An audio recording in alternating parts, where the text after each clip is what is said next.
Good evening. ඔතන මේ ඔය දැන් ඉන්න අය මේ ගිය සතිය මට කරන්න බැරි වෙච්ච එක රෙකෝඩින් එක අහපු අය ඉන්නවද? කලින් සතිය.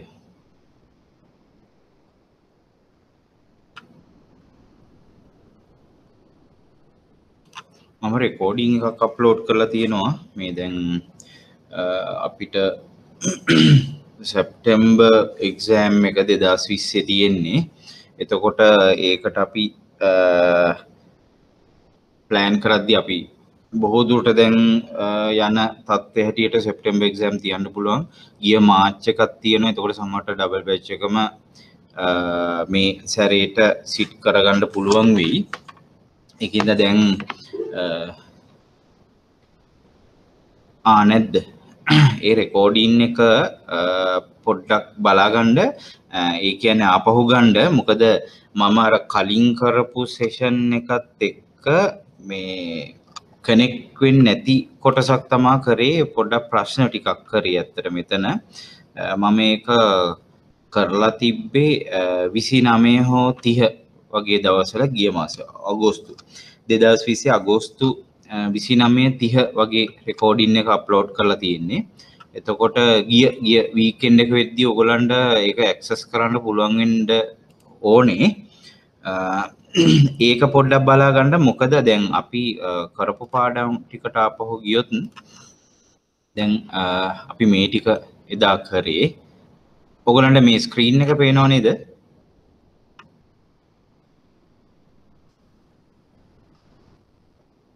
right. එතකොට දැන් අපි මේකේ අපි අර සමාගමේ ප්‍රාග්ධන ව්‍යුහය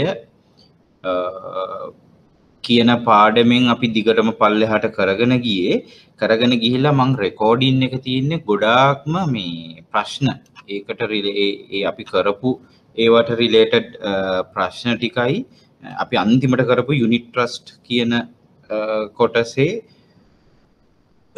පොඩි කොටසක් එක්ක තමයි ඒක මේ කරේ. එතකොට ඒක පොඩ්ඩක් ඔයගොල්ලන් ආපහු මේ රිවයින් කරගන්න, ඒක මේ රීකැප් කරගන්න. ඒ වගේම දැන් මේ අපි අද පටන් ගන්න අලුත් පාඩමක්. ඊට ඉස්සෙල්ලා මම පොඩ්ඩක් කියන්නම් මේ අපි කරපු ටික පොඩ්ඩක් ආපහු මතක් කරගන්න. weighted average cost of capital එක අපි කරේ. එතකොට අපි market value එක ගත්තා. මේකේ අපි ගාණක් හෝ දෙකක් අපි කරා. මේ අපි කොහොමද බරිත සාමාන්‍ය ප්‍රාග්ධනයේ පිරිවැය කියන එක හොයන්නේ මෙතනින්. ඒ කියන්නේ සමාගමක ප්‍රාග්ධනය සකස් වෙලා තියෙන්නේ ණය ප්‍රාග්ධනයයි හිමිකම් කියන දෙකෙන්. එතකොට ඒ දෙකට බර තැබූ සාමාන්‍ය පිරිවැය ඒ ප්‍රාග්ධනය සපයා ගැනීමට සමාගමට ගිය වියදම තමයි එතනින්, ඒකේ පිරිවැය තමයි එතනින් හොයන්නේ. එතකොට ඊට පස්සේ අපි financial engineering, public float, free float. එතකොට මේකත් එක්ක ඔයගොල්ලන්ට මතක් වෙන්න ඕනේ මේ 30% mandatory offer එක ගැන අපි කතා කරා. private placement කියන එක කතා කරා. එතකොට මෙන්න මේ වචනේ හා සම්බන්ධ අනිත් ඒවා තමයි ඒ 10% disclosure rule කියන එක අපි කතා කරා. එතකොට ඒ වගේ පාඩම් කිහිපයක අපිට ඒ වගේ අපි පාඩම් කිහිපයක ඒ වචන ටිකක් මේකට සම්බන්ධ වෙනවා, රිලේට් වෙනවා. එතකොට මේ public float හෝ free float, ඊට පස්සේ 30% disclosure rule, mergers and acquisition code එකේ ඒක අපි කතා කරා. share market හිමිකම් නිකුතුව කියන එක යටතේ අපි කතා කරා කලින්. මව් සමාගම පරිපාලිතය, moral hazard කියන ඒවල් බේසික් ඔයගොල්ලන්ගේ වචන වලට ඇඩ් කරගන්න ඕනේ. කොටස් වෙළඳපොළටත් ඒක සම්බන්ධයක් තියෙනවා. ඊට පස්සේ underwriting කියන එක කෙටි මාතෘකාවක්. හැබැයි කෙටි මාතෘකාවේ එන කොටස් මං කිව්වා සාමාන්‍ය විභාගෙට frequently අහන ඒවා එක කාලෙන් කාලට වෙනස් වෙනවා. ඒකින්ද session by session මේවා අපි කතා කරනියොත් වෙනස් වෙනවා. එතකොට ලේටස්ට් ගත්තොත් එහෙම ප්‍රාරක්ෂණය කියන කොටස ලොකු බර තැබීමක් නැහැ. හැබැයි පොඩි ප්‍රශ්නයක් එන ඉඩකඩක් තියෙනවා. අර සම්පූර්ණ ලොකු ප්‍රශ්නයක් හැදෙන ප්‍රමාණය අඩුයි. ඒකට එක ප්‍රශ්නයක කොටසක් විදිහට එන සම්භාවිතාව ගොඩක් වැඩි. ප්‍රාරක්ෂකගේ කාර්යභාරය ඊට පස්සේ මම මේ ලොකු බෝල්ඩ් අකුරින් අපි කතා කරා ඒක මේ ඒ එන කොටස් ටික පොත් ගොඩනගන්න පොත් ක්‍රියා කරවන්න book builder and book runner කියන කොටස් දෙක අපි කතා කරා. ඊට පස්සේ ඒක කොහොමද ක්‍රියාත්මක වෙන්නේ? ඊට පස්සේ ප්‍රාරක්ෂණයේ එක එක ආකාර කියන කොටස අපි කරා කොහොමද ඒක වෙන්නේ කියලා. right එතකොට ඊළඟට අපි තව ඒකේ තව කොටසක් අපි කතා කරා ගිය සති හෝ ඊට කලින් සති අපි කන්ටිනියු කරපු එකක් හිමිකම් සහ වත්කම් කළමනාකරණය කියන කොටස. එතකොට වත්කම් කළමනාකරුවෙකුගේ නැත්නම් ආයෝජන උපදේශකයෙකු නැත්නම් මූල්‍ය තැරවුකරුවෙකුගේ මොනවද කාර්යභාරය කියන කොටස අපි ගිය සතියේ කතා කරා. ඒක ටිකක් ඉන් ඩීප් කතා කරා.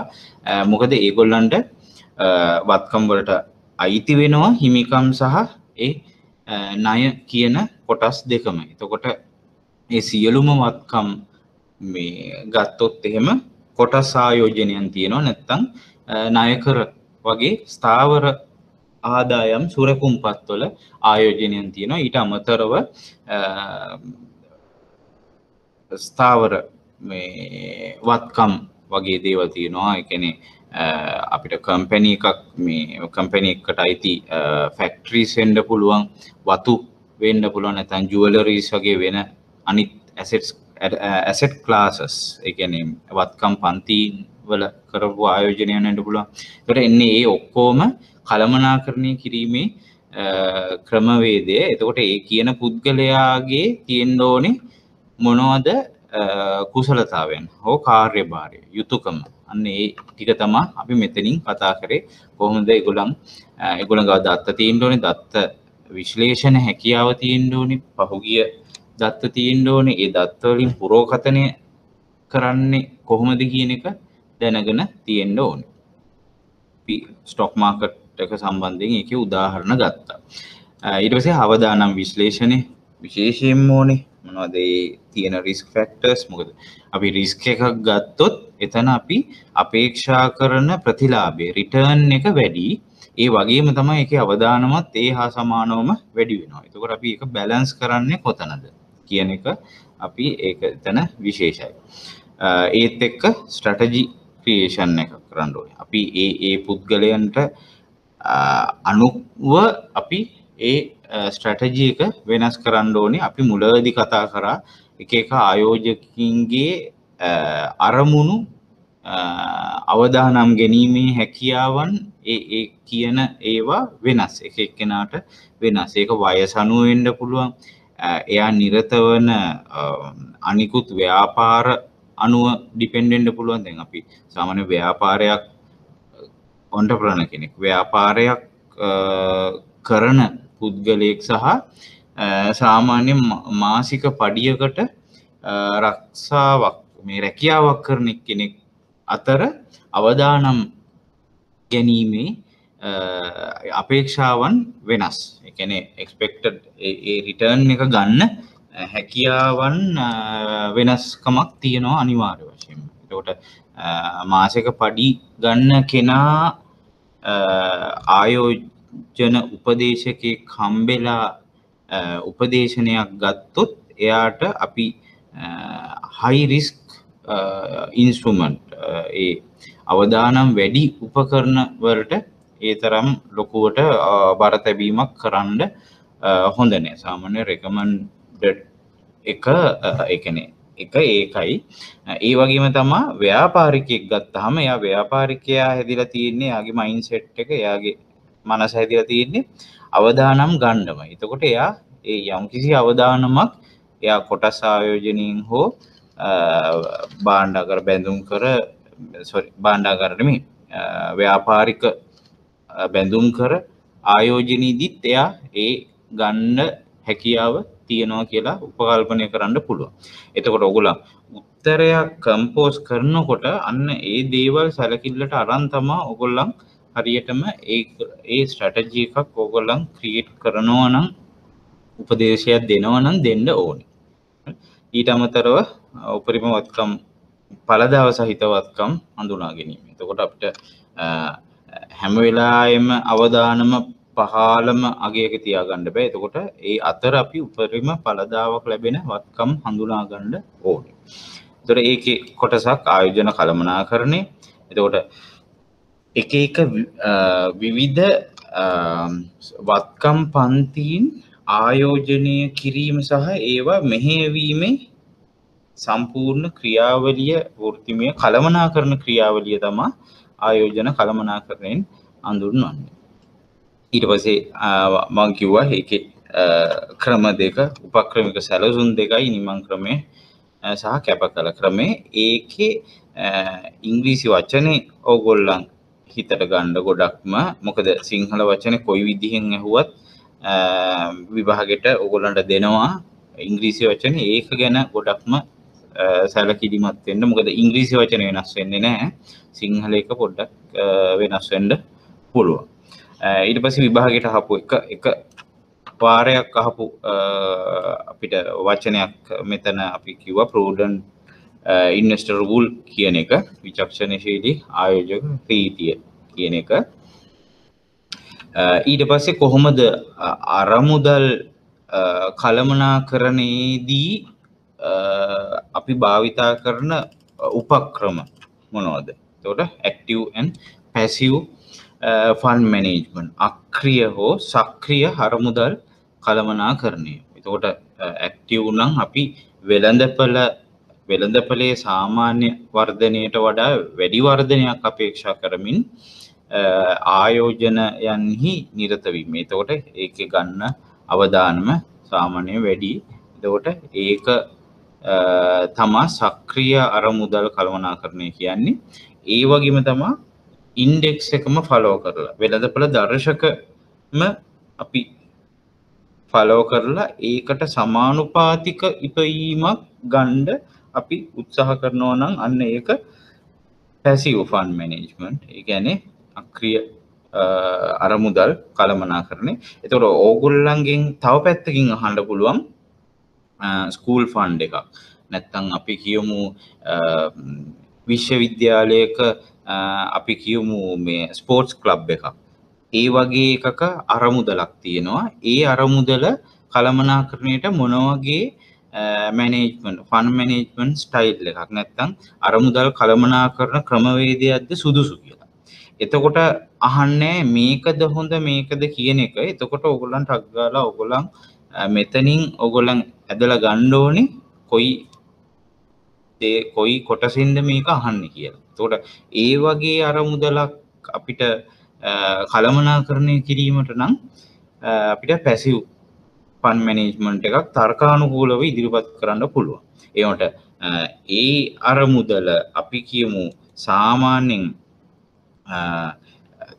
ව්‍යාපාරිකයන් කිහිප දෙනෙක් එකතු වෙලා අරමුදල් යෙදවීමෙන් ඒගොල්ලන් මොනවා හරි අරමුදලක් ස්ථාපිත කරා නම් අන්න ඒගොල්ලන්ට ඇක්ටිව් ෆන්ඩ් මැනේජ්මන්ට් කියන ස්ටයිල් එකකින් ඒ කළමනාකාරීත්ව ක්‍රමවේදයෙන් ඒගොල්ලන්ට ඒ අරමුදල කළමනාකරණය කරන්න පුළුවන්. දැන් එහෙම එකක් උදාහරණයක් තමයි hedge funds කියලා කියන්නේ. මම ඒක පස්සේ වෙලාවක එක විස්තර ඇතුව කියන්නම්. ඔය hedge fund කියන වගේ aggressive investments. ඒ කියන්නේ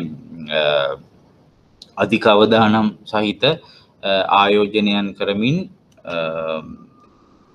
ඉහළ ඵලදාව බලාපොරොත්තු වෙන අරමුදල් වර්ගයක්. එතකොට මේ අරමුදල් පරිපාලනයේ ඒක කරන කළමනාකරණ ක්‍රමවේදයේ අනිවාර්ය වශයෙන්ම ඇක්ටිව් ඒ කියන්නේ සක්‍රීය අරමුදල් කළමනාකරණයක් වෙනවා. right. ඊට පස්සේ මම මේ ටිකත් මම කතා කරා ආයෝජන කළමනාකරණ කර්මාන්තයේ මේක මම හිතන්නේ මේක රෙකෝඩින්ග් එකෙත් ඇති. මම කෙටියෙන් ආපහු කියලා ඇති එකේ අපි ලයිව් කරපු සෙෂන් එකේ ආයෝජන කළමනාකරණ කර්මාන්තය කියන එක කතා කරා නේද? එදා කතා කරලා තියෙන්නේ.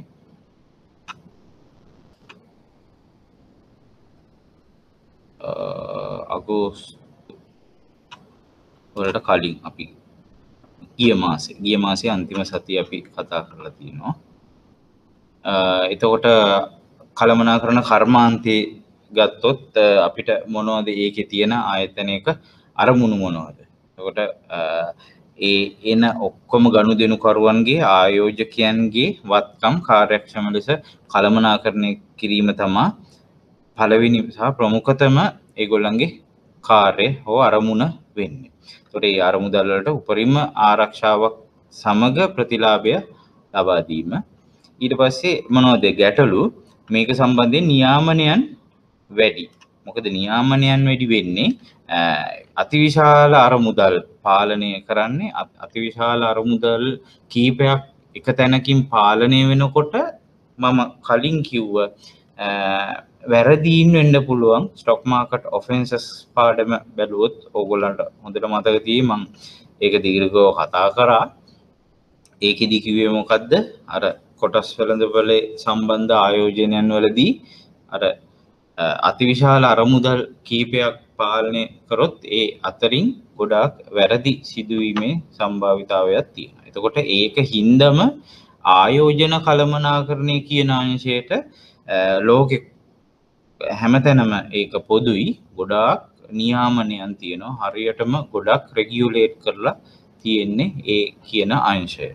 එතකොට ඒත් එක්කම ආයෝජක විශ්වාසය දිනා ගැනීම, ඒ කියන්නේ විශ්වාසය සහ ඒ වෙළඳපළ ආකර්ෂණය කියන එක නෑ. ආකර්ෂණය හෝ අවදානම් වැඩි.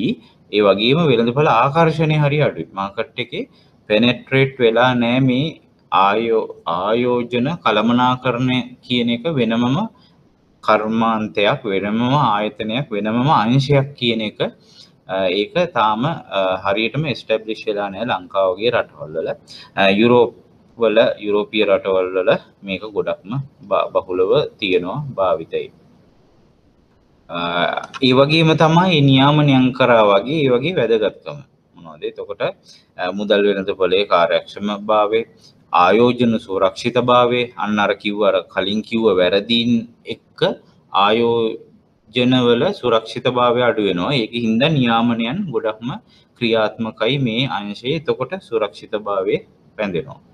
දීර්ඝ කාලීන සංවර්ධනයේට මොකද මේකෙන් තමයි ඇත්තටම ව්‍යාපාරවලට ප්‍රාග්ධනය සැපයුම් කරන මාර්ගයක් වෙන්නේ ආයෝජන කළමනාකරණ අංශය. මොකද නිකුතු කළමනාකරණේ ඉඳන් අපි කිව්වා ප්‍රයිමරි මාකට් ප්‍රාථමික වෙළඳපොලින් සමාගම් වලින් කොටස් ණයකර නිකුත් කරනවා. ඊට පස්සේ ද්විතීයික වෙළඳපොලත් එක්ක තමයි මේ ආයෝජනයන් මේ වෙන්නේ. එතකොට මේ සම්පූර්ණ මූල්‍ය වෙළඳපොල එක නෙට්වර්ක් එකක් ඇතුළත තමයි මේ ඔක්කොම ක්‍රියාත්මක වෙන්නේ. ඒත් එක්ක මූල්‍ය පද්ධතියේ ස්ථාවරත්වය. ඒකක භාර ගැනත් මම කතා කරා කොහොමද ක්‍රියාත්මක වෙන්නේ කියලා. එතකොට ආදායම් වර්ධන මිශ්‍ර කියන අර මුදල් වර්ග තියෙනවා. ආදායම් කියන්නේ ස්ථාවර ආදායම් සුරකුම්පත් වලට සම්බන්ධ දේවල්. ඒවා අනිවාර්ය වශයෙන්ම මම සම්පූර්ණ දීර්ඝව පැහැදිලි කරා. ඒව සම්පූර්ණ වශයෙන්ම ස්ථාවර ආදායමක් හම්බ වෙනවා ඒ අරමුදලට. අනිවාර්ය වශයෙන්ම ඒ ඒකක මිල දිනපතා වැඩි වෙනවා. දිනපතා ඒ මිල ලකුණු කිරීමක් සිද්ධ වෙනවා. ඒක මාකින් ටු මාකට් කියලා කියනවා. ඒතර ඒක අනිවාර්ය වශයෙන්ම වැඩි වෙනවා ආදායම් අරමුදල් කියන එකට. එතකොට ඒකට අයත් නොවන අංශය මොකද්ද කියලා මතකද?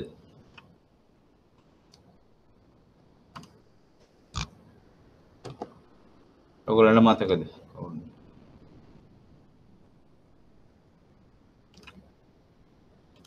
right ආදායම් අරමුදල් එකට මොකද්ද අදාළ වෙන්නේ?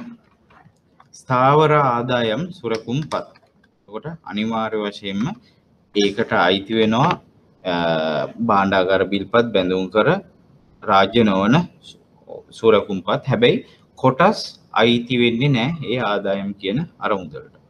එතකොට වර්ධන අරමුදල් ගත්තොත් ඒකට කොටස් අයිති වෙනවා. මිශ්‍ර අරමුදල් කියන්නේ ඕකේ සම්මිශ්‍රණය. මම ඒකෙන් තමයි අපි පාඩම ඉවර කරේ. අද කොටස තියෙන්නේ වැදගත් කොටසක් ව්‍යුහගත මූල්‍යකරණය කියන කොටස. මේ ටියුට් එක ඔයගොල්ලන්ට හම්බ වුණාද? ඔයගොල්ලන්ට හම්බෙලා තියෙන්නේ?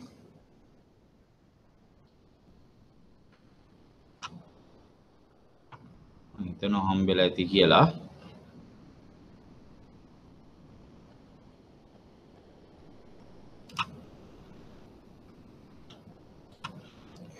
right ව්‍යුහගත මූල්‍යකරණය කියලා කියන්නේ සාමාන්‍ය අපි ණය ගැනීම ණය පියවීම උකස් වගේ සාමාන්‍ය මූල්‍ය උපකරණ වලට වඩා එහා ගිය සංවිධානාත්මක වෙච්ච උපකරණ තමා මේ ව්‍යුහගත මූල්‍යකරණය ඇතුලේ ගනුදෙනු වෙන්නේ. දැන් මම මේක කෙටියෙන් එහෙම සඳහනක් කරාට ඔයගොල්ලන්ට මෙතනින් අයිඩියා එකක් එන්නේ මේකට අයිති වෙන සුරකුම්පත් ඒ කියන්නේ සුරකුම්කරණය කියන ක්‍රමය සහ ණය ව්‍යුත්පන්න නැත්තම් ඩිරෙවටිව් කියන ඒ අංශ දෙක කතා කරනකොට ඕගොල්ලන්ට තේරෙයි මොකද්ද මේ සාමාන්‍ය මූල්‍යකරණ මේ මූල්‍ය උපකරණ වලට වඩා මේ ව්‍යුහගත මූල්‍ය උපකරණ වල තියෙන වෙනස්කම් මොකද්ද කියන එක එතකොට ඔයගොල්ලන්ට තේරෙයි. මේක තමයි 2007-9 කාලේ ලෝක මූල්‍ය අර්බුදයක් ඇති වුණා. අන්න ඒකට ගොඩක්ම බලපෑවා කියලා විශ්වාසයක් තියෙන්නේ ලෝකේ මූල්‍ය වෙළඳපොළ තුල මේ සුරකුම්කරණය කියන ඉන්ස්ට්‍රුමන්ට් එක මේ ඒ වර්ගයෙන් තමා ඒ ලෝක මූල්‍ය අර්බුදය ඇති වෙන්න හේතු උනේ කියන එක තමයි දැනට ඒක මේ අදහස වෙලා තියෙන්නේ. එතකොට අපි සුරකුම්කරණය පටන් ගමු. සුරකුම්කරණය කියලා කියන්නේ ද්‍රවශීල දැනට වටිනාකමක් ඒ කියන්නේ නැවත මුදල් කර ගැනීමේ වටිනාකමක් නැති වත්කම් යම්කිසි පරිවර්තනය කිරීමක් තුළින් නැවත ගනුදෙනු කළ හැකි මූලික නැත්නම් නැවත විකිණීම හැකි වත්කම් බවට පත් කිරීමේ ක්‍රමවේදය. ඒක මම සම්පූර්ණ එක්ස්ප්ලেইন කරන්නම්. මෙන්න මේකේ තියෙන chart එක ඔයගොල්ලන්ට හම්බ වෙලා ඇති. මේකත් එක්ක අපි කොහොමද ඒක වෙන්නේ කියලා බලමු.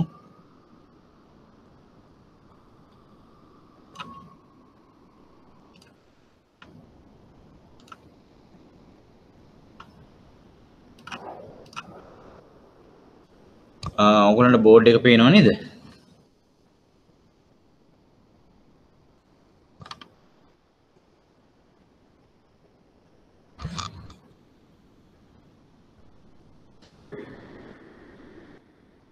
right then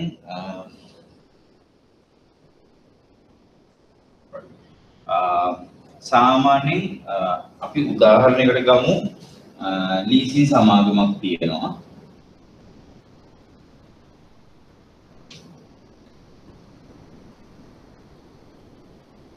ලීසින් සමාගමක් තියෙනවා. ඒකේ ප්‍රධානම කාර්යභාරය වෙන්නේ අපි කියමු ඒක සිද්ධ කරන්නේ වාහන ලීසින් වාහන මූල්‍යණය කරන සමාගමක්. එතකොට අපි කියමු ඒ වාහනේට අපි කියමු මේගොල්ලන් 50ක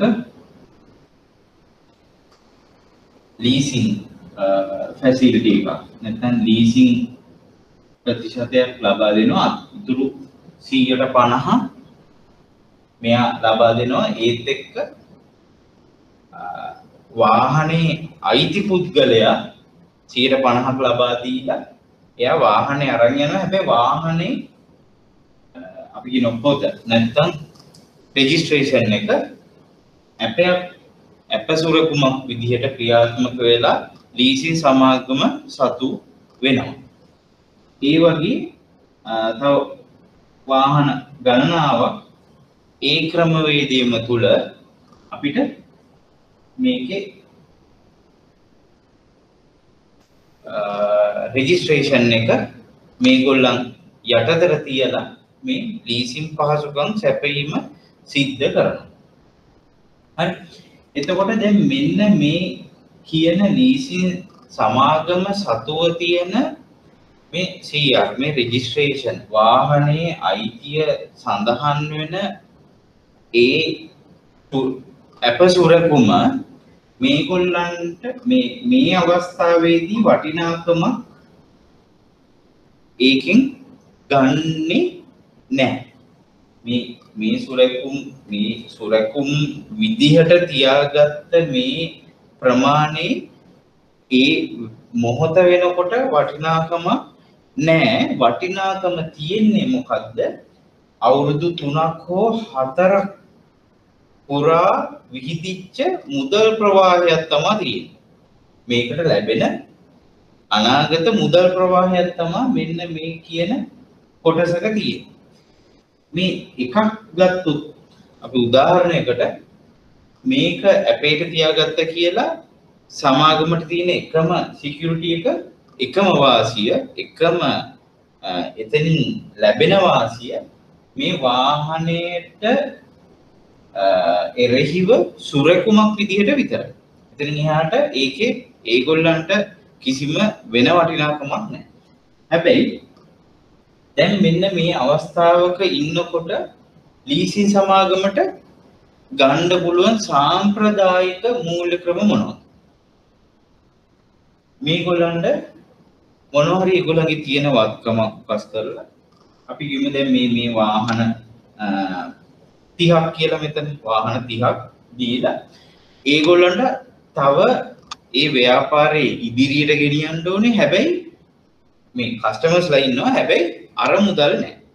අර මුදල් සපයා ගන්න පුළුවන් සාම්ප්‍රදායික ක්‍රම මොනවද? මේගොල්ලන්ට ඒක ලෝන් එකක් ගන්න ඕනේ. සාමාන්‍ය ලෝන්.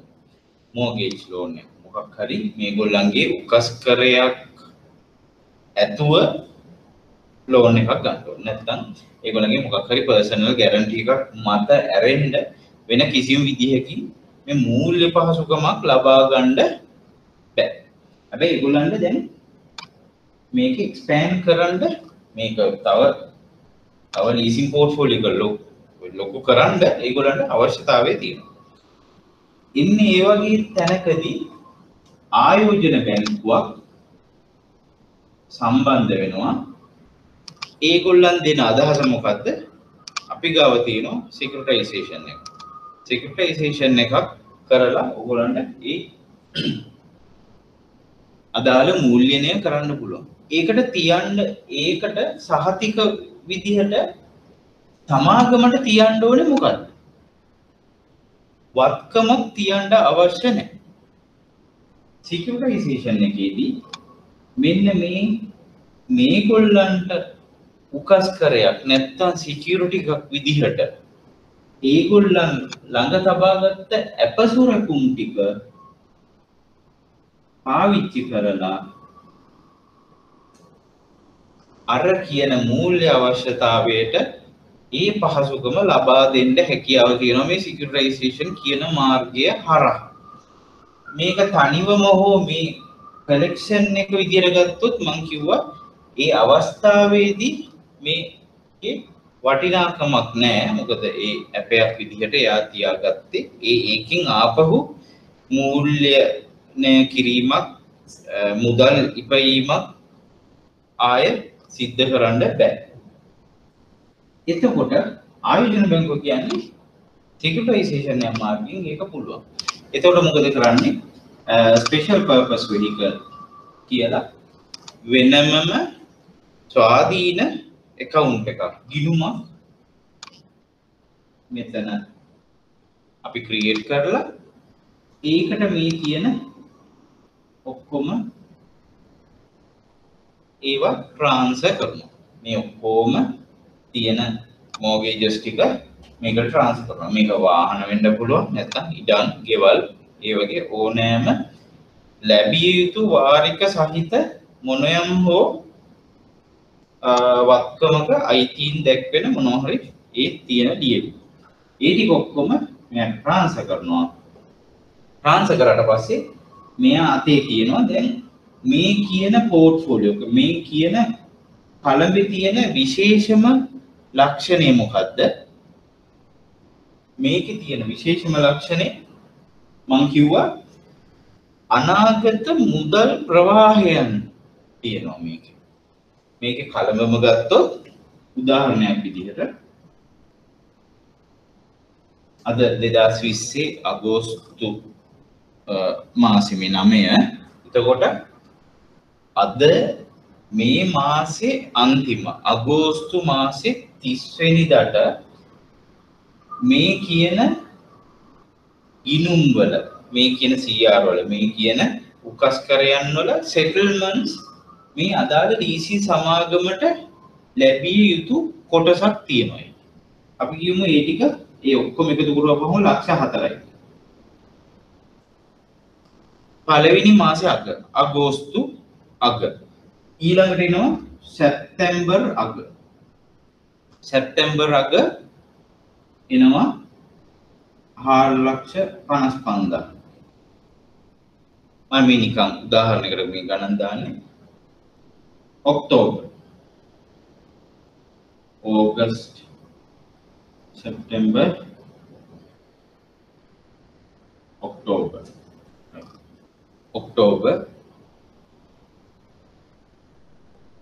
එතකොට ඒකේ ලක්ෂ 5 ඔය ආදී වශයෙන් මේක ලක්ෂ 5ක් කියනවා.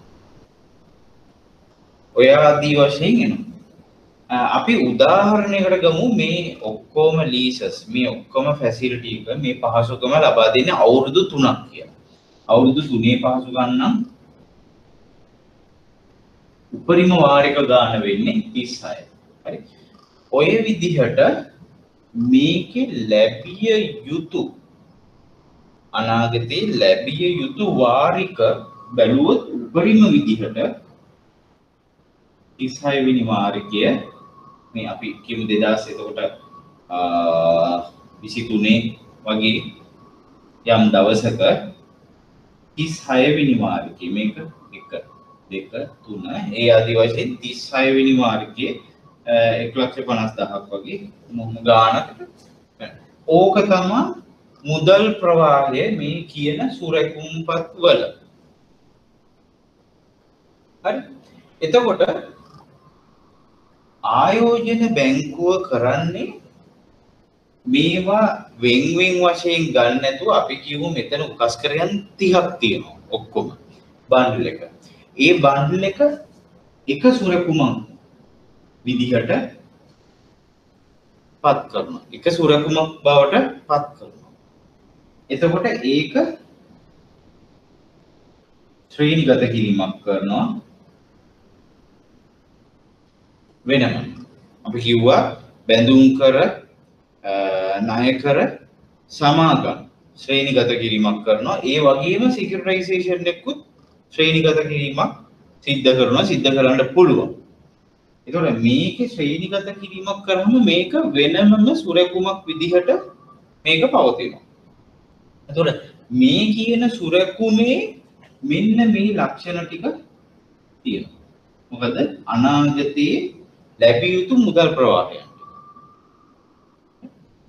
එතකොට ආයෝජන බැංකුව මොකද්ද කරන්නේ මේ කියන සුරකුම සම්පූර්ණයෙන්ම දවසේ පළවෙනි දවසේ මේ ඉන්ස්ට්‍රුමන්ට් එක හදපු දවසේ පළවෙනි දවසේ නිකුත් කරනවා ආයෝජකයින්ට මේකමයි මේ තනි සුරකුමක් බවට පත් කරපු එක.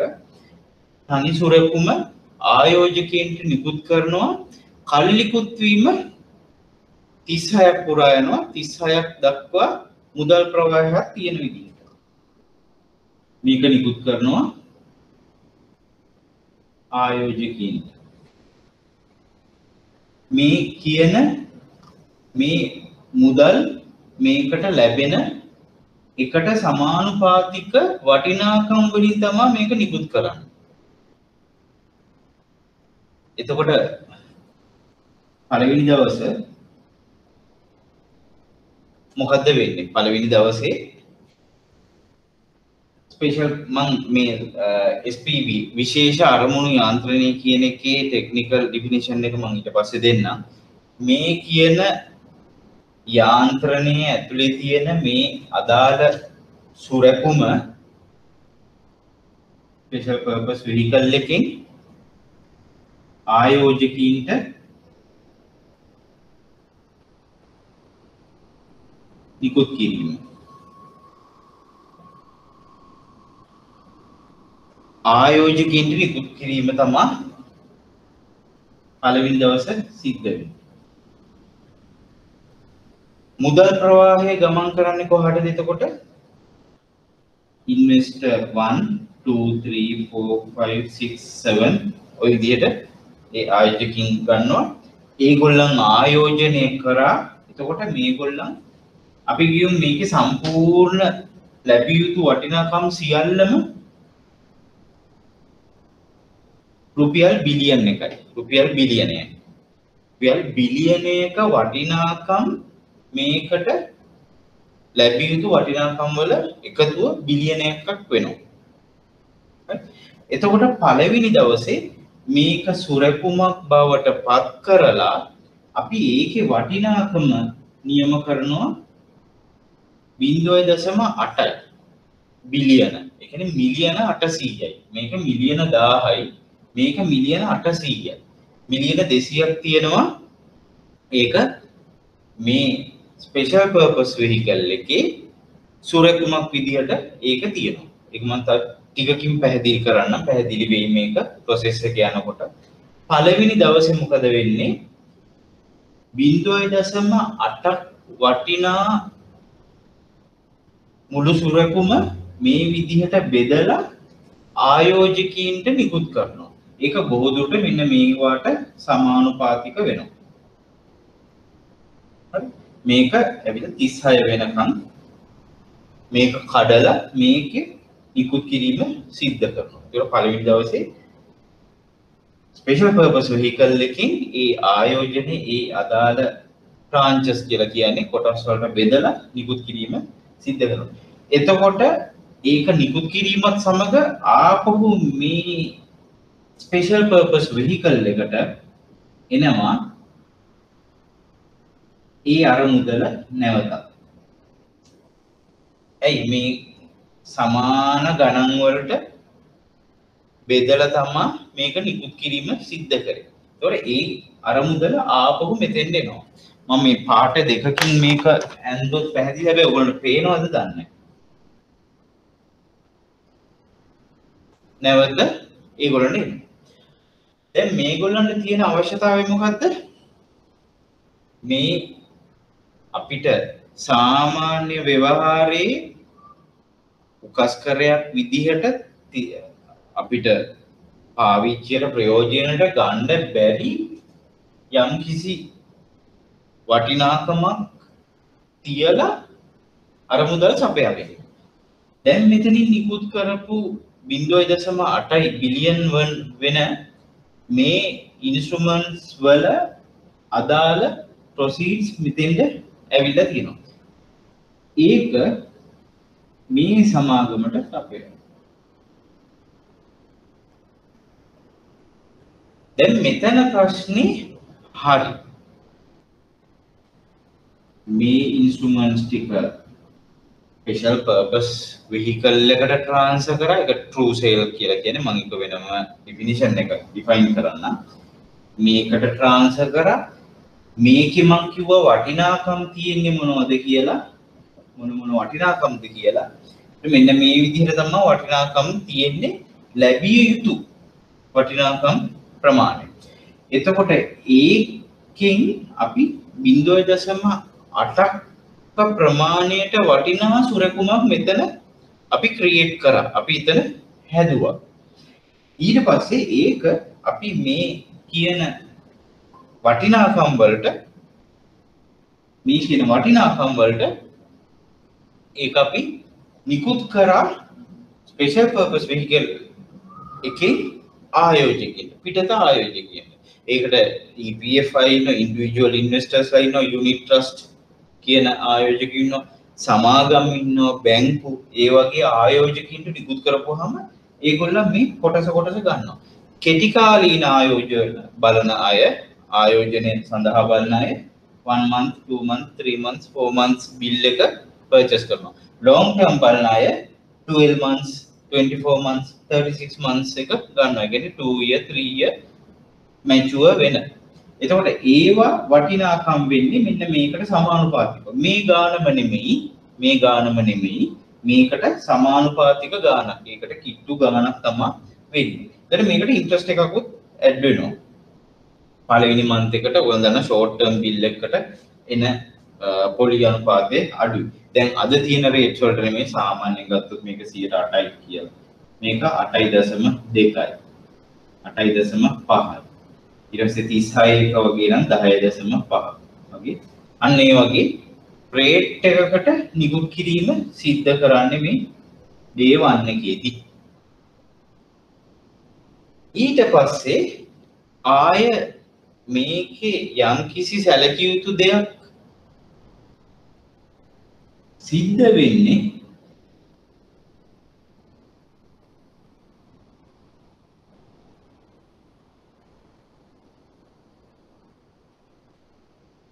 අර මාසේ අග මම කිව්වා මාසේ අග මේකේ සෙටල්මන්ට් එකක් සිද්ධ වෙනවා දැන් මෙතනින් මේ ටික ට්‍රාන්ස්ෆර් කරලා ආයෝජකයින්ට නිකුත් කරලා ඒ අර මුදල් ලබාගෙන ඒක සමාගමට සැපයුවාට මේ සම්පූර්ණ ගනුදෙනු මේ සම්පූර්ණ ක්‍රියාවලිය ඒ මොහොතේ සම්පූර්ණ වුණාට මාසේ අන්තිමට මේකේ තව කෑෂ් ෆ්ලෝ එකක් අපිට යනවා මෙතනින් මොකද්ද මේ ගොල්ලන්ගේ පටන් ගන්න එක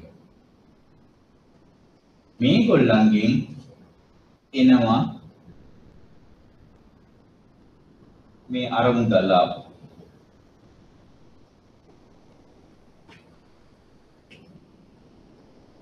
ලීසින් හිමියන් ලීසින් අයිති අයගෙන් අර සෙටල්මන්ට් එකේන වාහන ගත්ත අයගේ වාරික ටික එකතු වෙලා එනවා මේ පළවෙනි මාසේ ලක්ෂ 5ක් විතර ගාන මේකට එනවා. ඒක මේකට අයිති නෑ. මොකද මෙයා මේකට ස්පෙෂල් පර්පස් වෙහිකල් එකට ට්‍රාන්ස්ෆර් කරලා තියෙන්නේ. ඒකට අදාළ කොටසක් මෙතෙන්ද දීලා තියෙන්නේ 0.8 එක. තව 0.2 එකක් මෙතන තියෙනවා සිකියුරිටි එකක් විදිහට. හැබැයි මේ එන සෙටල්මන්ට් මෙන්න මේ තැනට තමයි එන්නේ. ලීසින් හිමියන් ස්පෙෂල් පර්පස් වෙහිකල් එකට සෙටල් කරනවා. සෙටල් කරාට පස්සේ ඊළඟ සෙටල්මන්ට් එක එතන තියාගන්න බෑ. පළවෙනි මාසේ සෙටල්මන්ට් එකක් තියෙනවා 108 ගානේ මෙන්න මේ ලක්ෂ 5කට කිට්ටු ආයෝජනයක් තියෙනවා කරපු ආයෝජකෙක්.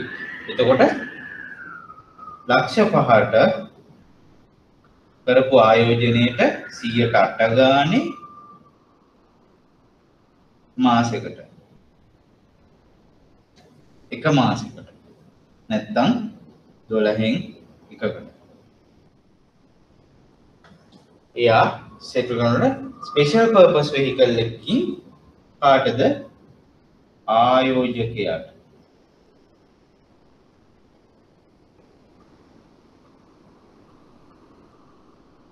ආයෝජකට ඒ පියවීම සිද්ධ කරන්න ඕන. අන්න එතනින් මේ පළවෙනි මාසේ සෙටල්මන්ට් එක මේ සයිකල් එකේ ඉවරයි. දැන් මේකේ අරමුණ මොනවද? මේ ආයතනයේට වත්කම් ඇපයකින් තොරව මූල්‍ය පහසුකමක් ලබා ගැනීම පළවෙනි දේ. සිකියුරිටයිසේෂන් එක බිහි වෙන්නේ එතන. දෙවෙනි කාරණේ ඒකට සාමාන්‍ය සම්ප්‍රදායික මූල්‍ය සැපයුම් මාර්ග භාවිතා කරන්න බෑ. මේකට මොගේජ් කරන්න දෙයක් නැහැ. තුන්වෙනි කාරණේ මේ කියන mortgages නැත්නම් උකස්කරයන්ගෙන් ඒ සිකියුරිටි එකක් විදිහට තියාගන්නව ඇරින්න වෙන වැඩක් සාමාන්‍ය තත්ත්වයට සිද්ධ කරන්න බෑ. අන්න එතකොට හතරවෙනි කාරණේ ආයතන බැංකුවක් එකතු වෙලා සිකියුරිටයිසේෂන් එකක් අඳුනලා දීලා මේ ටෙම්පරරි account එක නැත්තම් අවිනිශ්චිත ගිණුමක් වගේ ඇත්තටම කියනවා නම් නැත්තම් తాවකාලික ගිණුමකට මෙයාට අයිතිත් නැති මෙයාට අයිතිත් නැති తాවකාලික ගිණුමකට මේක මාරු වෙනවා. එතකොට මෙතන තිබ්බහම මේක ඒගොල්ලන් ස්ට්‍රක්චර් කරනවා. ස්ට්‍රක්චර්ඩ් සිකියුරිටිස් කියන්නේ ඒකයි. මේක වෙනම ප්‍රතිසංවිධානයක් කරනවා එක සුරකුමක් විදියට ශ්‍රේණිගත කිරීමක් කරනවා. ඊට මේකට රේටින් එකක් තියෙනවා. මේකට වැලියු එකක් තියෙනවා. මේක ඉන්ස්ට්‍රුමන්ට් එකක් වශයෙන් මේකට වටිනාකමක් එනවා තනි සුරකුමක් ලෙස. ඒක තමයි නිකුත් කිරීම සිද්ධ කරන්නේ ඒ කාලයට අනුරූපව. කරාට පස්සේ පළවෙනි දවසේ වෙන්නේ මොකද්ද? ස්පෙෂල් පර්පස් වෙහිකල් එක ආයෝජකයින්ට නිකුත් කරනවා මෙන්න මේක ඒ කොටස් වලට කඩලා නිකුත් කිරීම සිද්ධ කරනවා. පළවෙනි දවසේ නිකුත් කරපුවාම ඕනෑම ඉන්ස්ට්‍රුමන්ට් එකක් ඕන නිකුත් කරපුවාම පළවෙනි දවසේම ඒ ආයෝජකයා ආයෝජනය කරනවා. මාසයකට දෙකකට තුනකට මාස 36ක් දක්වා ඒක කරන්න මෙතන හැකියාව තියෙනවා මේ සිටුේෂන් එකේදී මේ සිනාරියෝ එකේ. ඒතකොට ඒක ආයෝජනය කරපුවාම මේකට හම්බ වෙනවා මේක හැදුවේ 0.8ක් වෙන සුරකුමක්. මොකද අනිත් 0.2 සුරකුමක් විදිහට තියාගන්නවා. ඒක හම්බුනහම ඒක අපි ට්‍රාන්ස්ෆර් කරනවා ඒ අදාළ සමාගමට. ඔන්න ඒගොල්ලන්ගේ මූල්‍ය අවශ්‍යතාවය ඔන්න හරි. මේක මේ තරම් වටිනාකමක් එක්ක දුන්න ඉන්ස්ට්‍රුමන්ට් එක ඒකේ තව උකස්කරයක් විදිහට තියාගත්තා 0.2ක් වටිනාකමක් තියෙන උකස්කරයන් මෙතනින් ගත්ත උකස්කරයන් ඉතුරු ටික මෙයාට ට්‍රාන්ස්ෆර් කරනවා.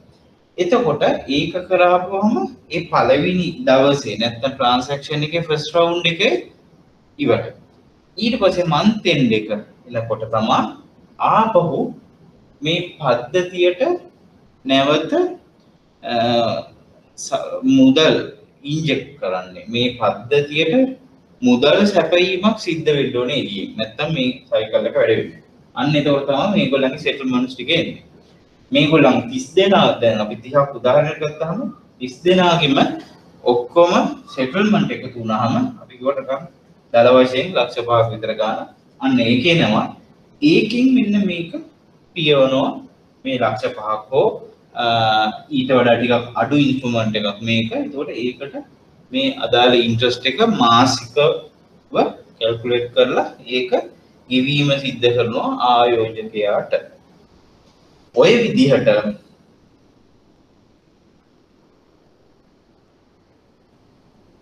36 වෙනි මාසේ එනකම් මේ පියවීම සිද්ධ කරලා අඩු වෙගෙන යනවා.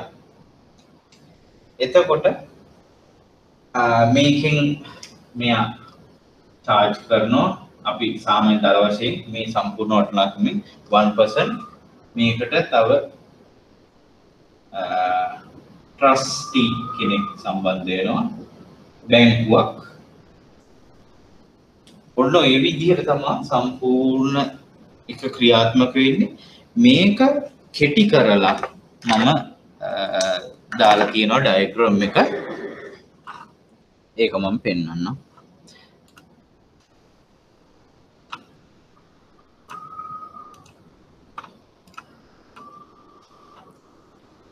මෙන්න මේ ඩයග්‍රෑම් එකේ ඕගොල්ලන්ට බලන්න පුළුවන් සුරකුම් කරණය ක්‍රියාත්මක වෙන විදිය. උකස්කර හිමියන් ඉන්නවා. ඒගොල්ලන් ඔක්කොම සාමාන්‍ය විදිහට උකස් කිරීම සිද්ධ කරන 50ක් හෝ 60ක උකස් අනුපාතයක් යටතේ ඒගොල්ලන් සමාගමට ලබා දෙනවා 60ක් හෝ 40ක් ඒ වගේ ප්‍රතිශතයකින්. එතකොට ඒගොල්ලන් දුන්නාට පස්සේ කල්පදු සමාගම ඒ ටික එකතු කරලා ඒක ස්පෙෂල් පර්පස් වෙහිකල් එක නැත්තම් අරමුණු යාන්ත්‍රණයට ඒක ට්‍රාන්ස්ෆර් කරනවා නැත්තම් සත්‍ය විකිණීමක් සිද්ධ කරනවා. එතකොට ඒක කරාට පස්සේ ඒක වෙනමම සුරකුමක් විදිහට සකස් කරලා නැවත ආයෝජකයින්ට විකිණීම සිද්ධ කරනවා. ආයෝජන බැංකුව කියන එක එන්න ඕනේ මෙන්න මේ තැනට. එතකොට එතෙන්ට නිකුත් කරනවා. එතකොට ස්පෙෂල් පර්පස් වෙහිකල් එක බාරව ඉන්නේ ලීගල් ගාඩියන් විදිහට ඉන්නේ ආයෝජන බැංකුව. එතකොට මේකට අමතරව බැංකුවක් සම්බන්ධ වෙනවා. මොකද ආයෝජන බැංකුව මුදල් ගනුදෙනු වල නිරත වෙන්නේ නැති හින්දා. එතකොට මේක ආයෝජකයන්ට පික්කහම ඒ කාල පරිච්ඡේද වලට ඒ අරමුදල නැවත ස්පෙෂල් පර්පස් වෙහිකල් එකට හම්බ වෙනවා. ඒක නැවත කල්බදු සමාගමට පියවීම සිද්ධ කරනවා. ඒක මේ කියා දුන්න මේ දේ මෙතන තේරුණාද මේ බෝඩ් එකේ? මට පොඩ්ඩක් කියන්න පොඩි අප්ඩේට් එකක් දෙන්න. නැත්තම් මේක මේ ඔයගොල්ලන්ට ඇඳ ගන්න පුළුවන් මේ කොටස කොහොමද මේක ක්‍රියාත්මක වෙන්නේ කියලා. මේ දෙකම එකම මේක මේකේ වටිනාකම් ටික මේ දාලා තියෙන්නේ සුරකුම් කරණය සිද්ධ වුණාම නිකුත් කිරීම සිද්ධ වෙන්නේ කොහොමද කියලා. ඕක පොඩ්ඩක් ඔයගොල්ලන්ට ඇඳ ගන්න මම පොඩි වෙලාවක් දෙන්න.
හරි මම හිතනවා පැහැදිලි කියලා ආය ඔන්ලයින් ඔයගොල්ලන් සෙෂන් එකට ලයිව් කනෙක්ට් වෙච්ච වෙලාවක මේකේ මොනවා හරි ඔයගොල්ලන්ගේ ක්ලියර් නැත්තම් ඔයගොල්ලන් අහන්න සහ මේක කොම්ප්ලිකේටඩ් ඩයග්‍රෑම් එකක් මෙතන මම එක්ස්ප්ලেইন කරේ ඇත්තටම ලයිව් ක්ලාස් රූම් එකේ එක්ස්ප්ලেইন කරනවා ටිකක් මීට වඩා ඒකට මේ ඔන්ලයින් මම පුළුවන් තරම් වලට තමයි මේ ඩයග්‍රෑම් එක මේ විදිහට මේව කරේ නැත්තම් කොටස් වශයෙන් ගත්තොත් මේක ගොඩාක් වෙලා යන පැහැදිලි කිරීමක්. හැබැයි කොටස් වශයෙන් ඕගොල්ලන් ගන්න ස්ටෙප් බයි ස්ටෙප් මේකේ මේ ඩයග්‍රෑම් දෙකකට ගන්නත් පුළුවන්. එකක් තමයි ඉස්සල්ලාම ලීසින් සමාගමෙන් ස්පෙෂල් පර්පස් වෙහිකල් එකට විශේෂ අරමුණු යාන්ත්‍රණයට ට්‍රාන්ස්ෆර් කරලා ඒ ට්‍රාන්ස්ෆර් එකයි එතනින් ආයෝජකයින්ට නිකුත් කරන එකයි එක ඩයග්‍රෑම් එකක් විදිහට. ඊළඟ ඩයග්‍රෑම් එක month on month ඒ කියන්නේ මාසිකව පියවීම සිද්ධ වෙන්නේ කොහොමද කියලා අර ලීසින් හිමිකරුවන් සම්බන්ධ වෙලා මේක පිය වෙන්නේ කොහොමද කියන එක බලන එක ඊළඟ ඩයග්‍රෑම් එකකින් බලන්න පුළුවන්. ඒ කියන්නේ ඉනිෂියල් ට්‍රාන්සැක්ෂන් එකයි ඊට පස්සේ සෙටල්මන්ට් එක එන එකයි මේ දෙක වෙන වෙනම ඔයගලන්ට ගන්න පුළුවන්. එතකොට සාමාන්‍ය අදහසක් ගන්න මේක සම්පූර්ණයෙන්ම ප්‍රායෝගිකව සිද්ධ වෙන්නේ කොහොමද කියන එක. right right අපි ටියුට් එකට යමු ආපහු. එතකොට මේකේ පැහැදිලි කරලා තියෙන එක මේක print out ඔයගොල්ලන් print එකක් අරන් තියෙනවා නම් ඔයගොල්ලන් මේකෙම තව ටිකක් මේකේ තියෙන මම බෝඩ් එකේ කරපු details එකතු කරලා ඒක තව ටිකක් improve කරගන්න ඕනේ. right එතකොට සුරකුම් කරණයක් කියන එකේ දාලා අදහසක් ඔයගොල්ලන්ට ඉතින් ආවා. අපි one by one යම් මේකේ technical terms ටික මොනවද තියෙන්නේ කියලා බලන්න. right එතකොට මේකට ගන්න පුළුවන් උදාහරණ කියන්නේ මේකට පදනම් වෙච්ච සුරකුම තමයි උකස්කරයන් මත පදනම් වූ සුරකුම්. ඒ කියන්නේ උකස්කරයන් ඇත්තටම housing කියන housing mortgages නැත්නම් vehicle mortgages කියන එක උකස්කරයන් ඇතුළත් වෙච්ච සුරකුම්පත් විදිහටත් මේක සලකනවා. එතකොට මේක විශේෂ ලක්ෂණ ටිකක් අපි බලමු. උකස්කරයන් ගණනාවක එකතුවක් ඇපයක් ලෙස ක්‍රියාත්මක වෙමින් මූල්‍ය පහසුකම් ලබාගත හැකි. එතකොට ඔයගොල්ලන්ට ඒක තේරුණා උකස්කරයන් එකක මූල්‍ය ප්‍රවාහය නෙමෙයි උකස්කරයන් කලඹක ස්ට්‍රෙන්ත් එක. ඒකේ ශක්තිය තමයි මෙතනදී අපි ප්‍රයෝජනයට ගත්තේ නැත්නම් වාසියට ගත්තේ. එකක් නෙමෙයි උකස්කරයන් ගණනාවක්. දැන් අපි කියමු වටිනාකමින් අඩු උකස්කරයන්. දැන් අපි කියමු බයික් ලීසින් වගේ, මොටරසයිකල් ලීසින් වගේ නම් ලක්ෂයක දෙකක විතර වටිනාකම් එකතුවක් තමයි එතන වෙන්නේ. එතකොට ඒ වගේ වටිනාකම් 1000ක් විතර ප්‍රමාණයක් එකතු කරලා තමයි සිකියුරිටයිසේෂන් එක ක්‍රියාත්මක වෙන්නේ. ඒ වගේ නෙමෙයි ඊට වඩා වැඩි වටිනාකම් තියෙන වාහන නැත්තම් ගෙවල් මේ නිවාස නැත්තම් කමර්ෂල් බිල්ඩින් ඒ වගේ ඒවා නම් 30ක් 40ක් 50ක් වගේ උකස්කරයන් ප්‍රමාණයක් ස්පෙෂල් පර්පස් වෙහිකල් එකක් හරහා සිකියුරිටයිසේෂන් එක ක්‍රියාත්මක වෙන්න බලන සාමාන්‍ය දල වටිනාකම ලංකාවේ 1 බිලියන් විතර ප්ලේස්මන්ට් එකක් කියන එකක් තමයි ක්‍රියාත්මක වෙන්නේ. කියන්නේ 1 බිලියන් වටිනාකම බිලියන එකක වටිනාකමක් තියෙන සුරකුම් කරණයක් තමයි සාමාන්‍යයෙන් සිද්ධ වෙන්නේ ලංකාවේ මේ වෙනකොට. එතකොට ඒක ඇපයක් විදිහට ක්‍රියාත්මක වෙලා මේක දැන් මම අර කිව්වා වගේ එක බන්ඩල් එකක් විදිහට ඒක ක්‍රියාත්මක වෙන්නේ. ඒකෙන් කොටසක් විතරක් නිකුත් කරනවා, ඉතුරු කොටස ඒක ඇපයක් ලෙස එතන පවතිනවා. ඒ SPV එකේ ඒ සම්පූර්ණ ක්‍රියාවලියම ඉවර වෙනකන්, ඒ කියන්නේ මාස 36ක් යනකම්ම ඒක ඇපයක් විදිහට ක්‍රියාත්මක වෙනවා. එතකොට ඒ උකස්කරයන් අගයන් ක්‍රැෂ් කිරීම සිද්ධ කරනවා. ඒ එකතු කරන එක පූලිං කියලා තමයි ටෙක්නිකලි අඳුරන්නේ. මේ සම්පූර්ණ ලැබිය යුතු උකස් වාරික උකස් ප්‍රමාණයන් සම්පූර්ණ එකතු කරලා එක සුරකුමක් විදිහට ගන්නවා එතනදී. එතකොට එම එකතුව උකස්කරයන් මත පදනම් වූ සුරකුමක් කියනවා. ඒක ඇප සුරකුමක් ලෙස තබාගෙන තමයි අර ආයෝජකින්ට නිකුත් කරන්නේ. එතකොට නව සුරකුම බිහිවන අතර එහි වටිනාකම සමානයි උකස්කරයන්ගේ එකතුව. ඒකේ සුරක්ෂිතතාවය ඒකට ලැබිය යුතු ඒ වටිනාකමින් ආරක්ෂා වෙනවා. අනාගතයේ ලැබිය යුතු වටිනාකම් වල එකතුවකින් තමයි ඒ වත්කම් ඇපය සමන්විත වෙන්නේ. ඒකයි ඒකේ විශේෂත්වය. ඒක සාමාන්‍ය භාවිතයේ තියෙන සාමාන්‍ය ණය උපකරණයක් වගේ සාමාන්‍ය ස්ට්‍රේට් ෆෝර්ඩ්. ඒ කියන්නේ කෙලින්ම විවෘතව පේන්න තියෙන ඇප සුරකුමක් නැත්තම් සුරකුමක් නෙවෙයි. ඒක විශේෂයෙන්ම ආපහු රීස්ට්‍රක්චර් කරලා හදන්න ඕනේ වෙනම සංවිධානය කළ යුතු උපකරණයක් වෙනවා නැත්නම් සාමාන්‍ය වෙළඳපොලේ නැති උපකරණයක්. ඒක ඒ විශේෂතාවයේ හින්දා තමයි ආයෝජන බැංකු මේ අදාළ මේ කියන ප්‍රොඩක්ට් එක මේ කියන වත්කම ක්‍රියාත්මක කරන්න ඒගොල්ලන් ඉදිරිපත් වෙන්නේ. එතකොට මෙවන සුරකුම ආයෝජකයින්ට විකිණිය හැකි අතර එය නැවත ගෙවීම පරිපාලන කටයුත්තේ සියල්ල මුදල් ගෙවීම ඒ සෙටල්මන්ට් ඒ ඔක්කොම සිද්ධ කරන්නේ ආයෝජන බැංකු මාර්ගයෙන්. හරි. එතකොට මේවා සාමාන්‍ය පන්තියේ ආයෝජකයින් අතර ඉච්චර බහුලව නැහැ. ගොඩක්ම තියෙන්නේ ආයතනික ගනුදෙනු. ඒ කියන්නේ කෝපරේට්ස් ගොඩක්ම banks, insurance companies, ඊට පස්සේ EPF, ETF, insurance ඒ වගේ ෆන්ඩ්ස් වල තමා අරමුදල් අතර තමා මේක ගොඩක් ජනප්‍රිය. ඒ වගේම සාමාන්‍ය දැන් අපි කියමු සාමාන්‍ය ඩිපොසිට් එකකට සාමාන්‍ය තැන්පතුවකට වඩා මේකේ ගෙවන පොලිය වැඩි. මොකද මේකේ යම්කිසි සාමාන්‍ය සුරකුමකට වඩා අවදානමක් තියෙනවා. මොකද මේක සුරකුම් ගණනාවක එකතුවක්. මෙතන ඇපේට තිබ්බ සුරකුම් ගණනාවක එකතුවකින් තමයි මේක හැදිලා තියෙන්නේ. ඒකින්ද මේකේ ටිකක් අවදානම් වැඩි. ඒකින්ද ප්‍රතිලාභයකුත් බලාපොරොත්තු වෙනවා. ඒකින්ද ප්‍රතිලාභයත් වැඩි. මෙතන ගෙවන රේට් එක වැඩි. හරි. මේකේ ද්‍රවශීලතාවයත් ඉහළ වෙනවා. මොකද කෙටි කාලින ඉඳන්ම මේක නිකුත් කිරීම සිද්ධ කරනවා. එතකොට මේක ආය ඩෙරිවටිව් එකක් විදිහටත් වෙන මාකට්ස් වල මේව වෙන මේ ගනුදෙනු වෙන අවස්ථා තියෙනවා වෙනත් රටවල් වල. ලංකාවේ ඒ වගේ සංකීර්ණ වෙළඳපළක් නැහැ. කොටින්ම ව්‍යුත්පන්න වෙළඳපළක් එහෙම ක්‍රියාත්මක වෙන්නේ නැති හින්දා ලංකාවේ ක්‍රියාත්මක නැහැ. right. එතකොට ඒවා ඊට පස්සේ මේකත් මේකෙම කෑල්ලක් ඇත්තටම කියනවා නම්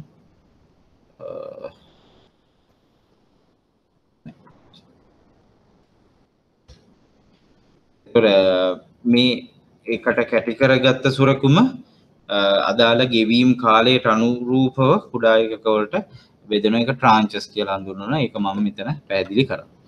ඒතර වත්කම් මත පදනම් වූ සුරකුම්පත් කියලා කියන්නේ ඔයගොල්ලන් ඒකේ පොඩි සඳහනක් කරගත් කමන්නේ.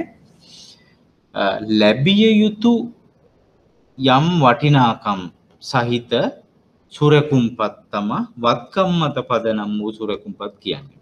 උදාහරණයක් විදිහට ලැබිය යුතු බිල්පත්.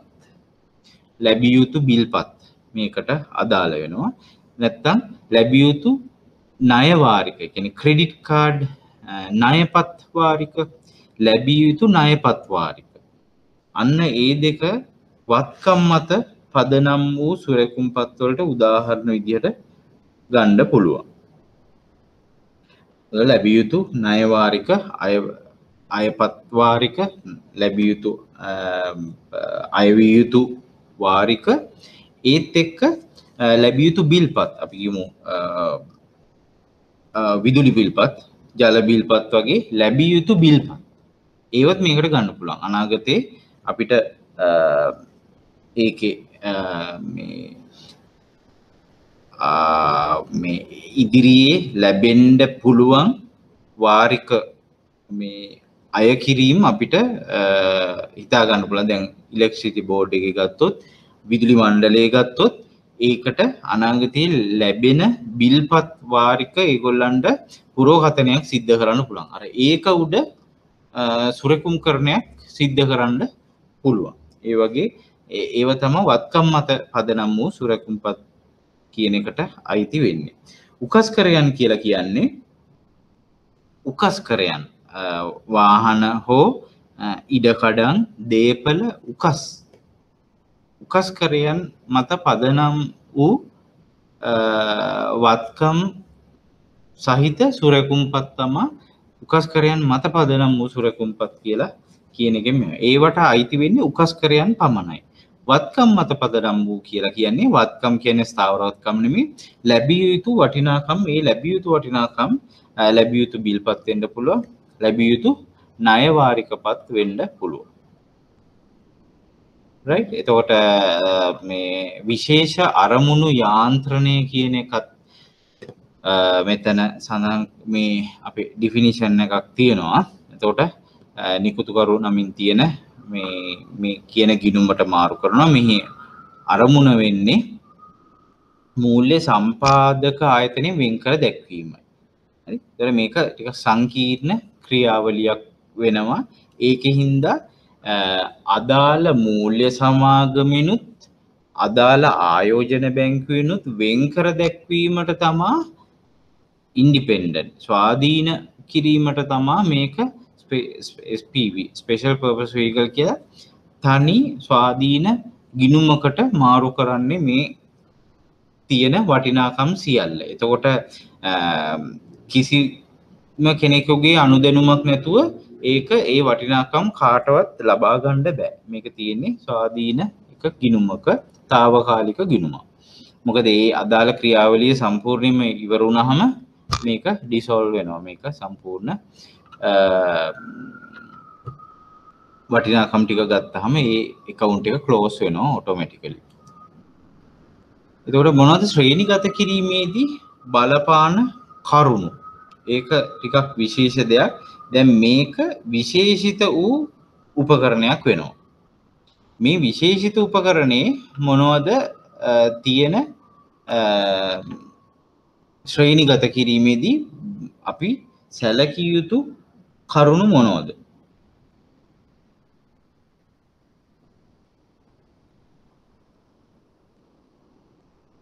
හරි. එතකොට මේ ශ්‍රේණිගත කිරීම සමාගමින් වෙන් වෙච්ච සුරකුමක් දැන්. ඇයි? අර සමාගමෙන් අදාළ අරමුණු යාන්ත්‍රණය කියන ගිණුමට වෙනමම ට්‍රාන්ස්ෆර් වෙච්ච මාරු වෙච්ච පෝර්ට්ෆෝලියෝ එකක් වෙනම සිකියුරිටි එකක් විදිහට ක්‍රියාත්මක වෙන්නේ. හැබැයි ඒක එහෙම වුණාට අදාළ සමාගමේ ශ්‍රේණිගත කිරීම හෝ කීර්ති නාමය මේකට බලපානවා. මොකද මේ සිකියුරිටි එක මෙන්න මේ අහවල් සමාගමේ සිකියුරිටි එකක් කියන එක එතන ශ්‍රේණිගත කිරීමේදී එක බලපානවා. එතකොට බලපාන කරුණු පළවෙනි එක තමයි අදාළ සමාගම අයත් වෙන ශ්‍රේණිය. එතකොට අදාළ සමාගම ඉතා හොඳ ශ්‍රේණිගත කිරීමක් තියෙන සමාගමක් නම් සෑහෙන දුරට බලපානවා මේ සුරකුම් කරණය කරපු අදාළ සුරකුම හොඳ ශ්‍රේණිගත කිරීමක් ලැබෙන්න. ඊළඟ එක සමාගමක ලැබිය යුතු වාරිකවල අවදානම් තත්ත්වය. එතකොට මේ දැන් ලැබිය යුතු වාරිකවල අවදානම් තත්ත්වය මේ ශ්‍රේණිගත කිරීමේදී උපරිමයෙන්ම බලපෑමක් සිද්ධ කරන කාරණයක්. මොකද දැන් හොඳම උදාහරණේ දැන් වාහන අපි ලීසින් වගේ ගත්තොත් ඒ සමහර ලීසින් තියෙනවා ගොඩක් ඩිෆෝල්ට් වෙන පැහැර හැරීම් සිද්ධ වෙන්න පුළුවන් වාරික ගොඩක්. එතකොට එන්නේ පැහැර හැරීමත් එතනදී බලපානවා. ඒ වගේම තමයි ඒ වාරිකවල අවදානම් තත්ත්වයට සම්පූර්ණ මේ පැහැර හැරීම් බලනවා. මොකද මේක සම්පූර්ණයෙන්ම කම්බයින් කරපු ඒ කියන්නේ සම්පූර්ණ සම්මේලනය කරපු සම්පූර්ණ සුරකුමක්. එතකොට ඒකට දැන් මම මෙතන කිව් එක මම ආපහු මෙතෙන් දෙන්නම්. මෙතනදී මෙන්න මේ මාසේ අන්තිමේ සෙටල්මන්ට් එක මේකට එන එක හරි බරපතල දෙයක්. මේක ශ්‍රේණිගත කිරීමේදී අන්න ඒක සෑහෙන්න බලපානවා මේ සමාගමේ මේ සාමාන්‍ය ව්‍යාපාරික කටයුතු වලදී මේගොල්ලන්ගේ ණය වාරිකවල අවදානම් තත්ත්වය කොහොමද? නැත්නම් ඩිෆෝල්ට් රේට් එක කොච්චර ප්‍රමාණයක් ඩිෆෝල්ට් 2%ක් හරි 3ක් හරි ඩිෆෝල්ට් වෙනවනම් අන්න ඒක මෙන්න මේ සුරකුම ශ්‍රේණිගත කිරීමේදී බලපානවා. මේකේ ගොඩාක් ඩිෆෝල්ට් රේට් එක වැඩි නම් රිකවරිස් ඒ කියන්නේ නැවත අය කර ගැනීම ගොඩාක් මේ සමාගමේ අඩුයි නම් ඒ කාර්යක්ෂමතාව අඩුයි නම් ගොඩාක් ඩිෆෝල්ට් වෙන සම්භාවිතාවයක් තියෙනවා නම් මෙන්න මේ කියන ඉන්ස්ට්‍රුමන්ට් එක ශ්‍රේණිගත කිරීමේදී අඩු ශ්‍රේණිගත කිරීමක් හම්බ වෙනවා. මොකද එතකොට මේකේ අවදානම වැඩි. එතකොට වැඩි ප්‍රතිලාභයක් ගෙවන්න වෙනවා. මොකද මාස් පතා ඒ එන පියවීම් සෙටල්මන්ට්ස් මෙතෙන්ද අඩුවීමේ හැකියාවක් තියෙනවා. අන්න ඒක මේ සුරකුමින් පෙන්눔 කරන්න ඕනේ. ඒකට තමයි මේ ශ්‍රේණිගත කිරීම තියෙන්නේ. එතකොට ඩිෆෝල්ට් එක වැඩි නම් ශ්‍රේණිගත කිරීම අඩු කරන්න වෙනවා. right? ඊළඟ කාරණේ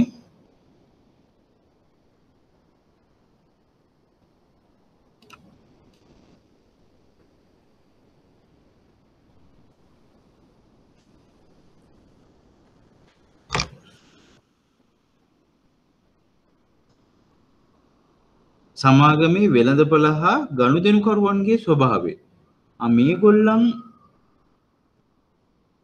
කොහොමද වෙළඳපොළ ස්වභාවය? දැන් අපි කියමු ඒ අදාළ සමාගම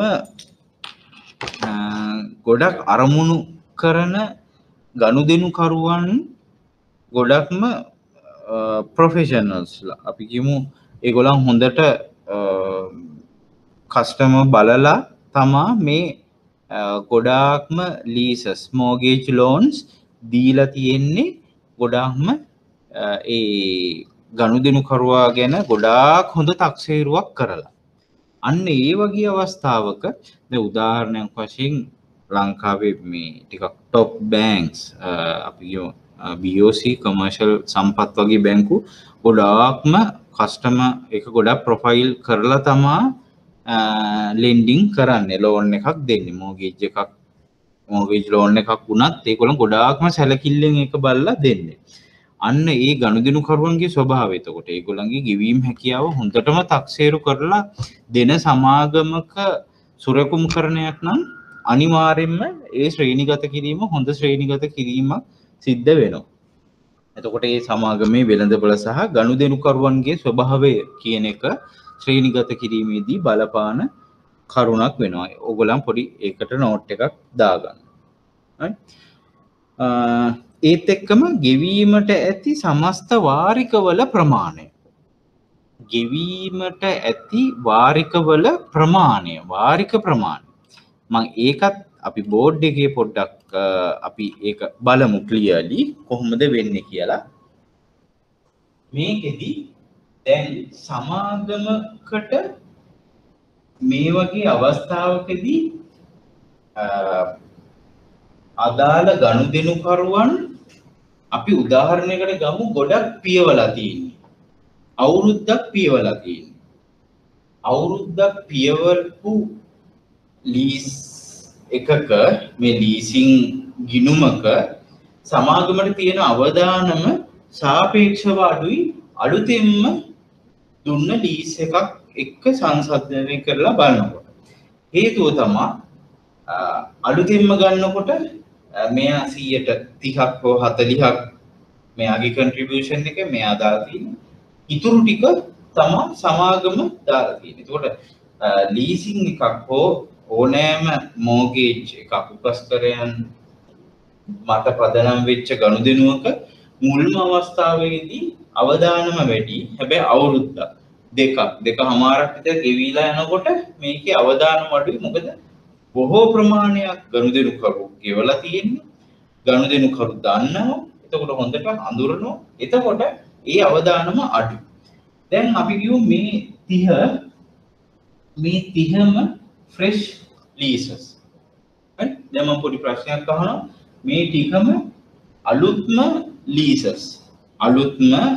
අලුතෙන්ම නිකුත් කරපු ලීස් ඇග්‍රීමන්ට්ස්. එතකොට සාමාන්‍ය මාස 36ක් වගේ දක්වාම ගෙවීමක් තියෙනවා. ඒකේ අවදානමද වැඩි නැත්නම් සාමාන්‍යයෙන් අවුරුද්දක් විතර ගෙවලා තියෙන්නේ, තව මාස 24ක් විතර යන්න තියෙනවා. ඒ වගේ මං කිව්ව දෙවෙනි අවස්ථාවද අවදානම වැඩි මේ වගේ පද්ධතියක් තුල. ද ඒ ප්‍රශ්නේ තේරුණාද ඔබට?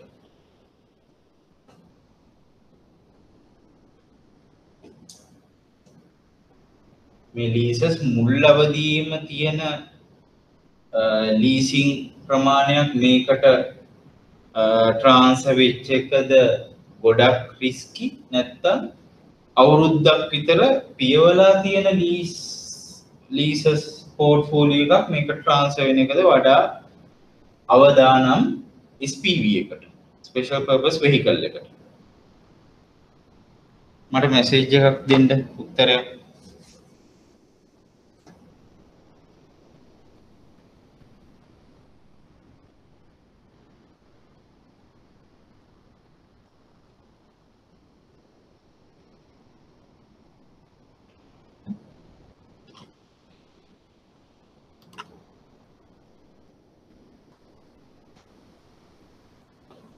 මේ ටිකක් ගෙවිලා නම් මේගොල්ලන්ට අවදානම සාපේක්ෂව අඩුයි. මොකද අවුරුද්දක් මේ අදාළ ගනුදෙනුකරුවන් ගෙවලා තියෙන්නේ මේක. 36න් 12ක් ගෙවලා තව 24යි රිමේනින් වාරික තියෙන්නේ. එතකොට මේක මේ බෑන්ක්‍රප්ට් වෙන, ඩිෆෝල්ට් වෙන, ඩිලේ වෙන, මේක සීස් වෙන, වාහනයක් නම් සීස් වෙන සම්භාවිතාව ටිකක් අඩුයි. මොකද ගනුදෙනුකරු හොඳට දන්න කෙනෙක්. මෙයා ටිකක් ගෙවාගෙන ගිහිල්ලා මැදක් ගිහිල්ලා තියෙනවා.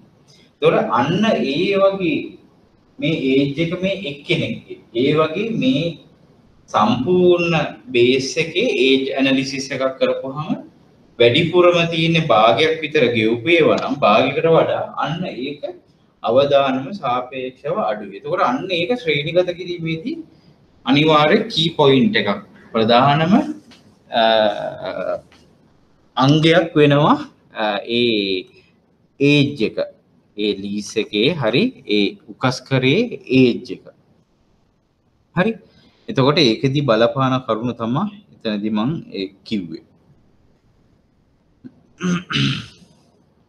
හරි. ඒ වගේම පැහැර හැරීම් වල තත්ත්වය. ඒක අපි උඩ කොටසට මේව කරන්න බලා අර අවදානම් තත්ත්වය කියලා ලැබිය යුතු වාරිකවල අවදානම් තත්ත්වය කියන එකටම පැහැර හැරීම් කියන එකත් ගන්න පුළුවන්.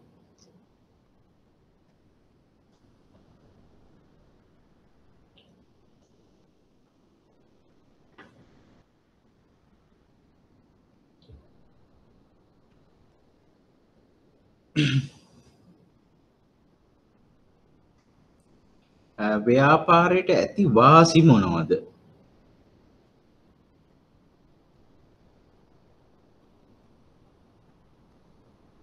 කියන එක අපි බලමු.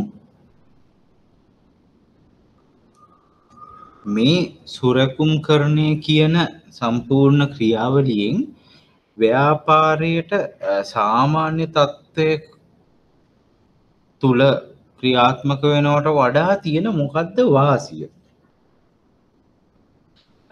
ඒකෙදි පළවෙනි එක තම ව්‍යාපාරයේ වත්කම් ඇපයක් තැබීමේ අවශ්‍යතාවයක් පැන නගින්නේ නැහැ. ව්‍යාපාරයේ කිසිම ස්ථාවරවත්කමක් ඇපයට තැබීමක් සිද්ධ වෙන්නේ නැහැ. මේ වගේ අවස්ථාවකදී හේතුව තමන්ට උකස්කරයන් මගින් හිමි වෙලා තියෙන උකස්කරයන්ම නැවත උකස්කරයක් විදිහට පාවිච්චි කරලා ඒකෙන් තමා මේ අරමුදල් රැස් කිරීම සිද්ධ කරන්නේ. ඒතකොට ඒගොල්ලන්ගේ බිලියන එකක් වටිනා ව්‍යාපාරය එහෙම්මම උකස්කරයක් විදිහට ක්‍රියාත්මක වෙලා තවත් මිලියන 800ක් ගනුදෙනු කිරීමට ඒ පහසුකම ලැබෙනවා ඒ ආයතනයට. එතකොට බිලියන් 1ක වත්කම් ඇප මගින් බිලියන 1.8ක ව්‍යාපාර සිද්ධ කිරීමේ වාසිය ලැබෙනවා අදාළ සමාගමට. ඊළඟ කාරණේ වත්කම් ඉපදවීමේ කාර්යක්ෂමතාවය ඉහළ යාම.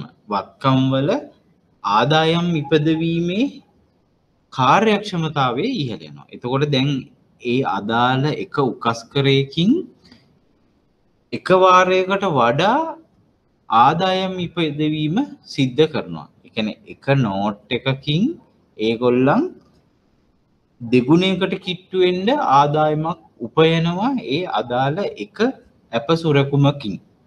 එහෙම නොවෙන්න සාමාන්‍ය තත්ත්වයට යටතේ ඒක භාවිතයට ගැනීමේ හැකියාවක් ඒගොල්ලන්ට නැහැ. සුරකුම්කරණයක් කරොත් විතරයි ඒ වගේ දෙයක් කරන්න පුළුවන් වෙන්නේ. right?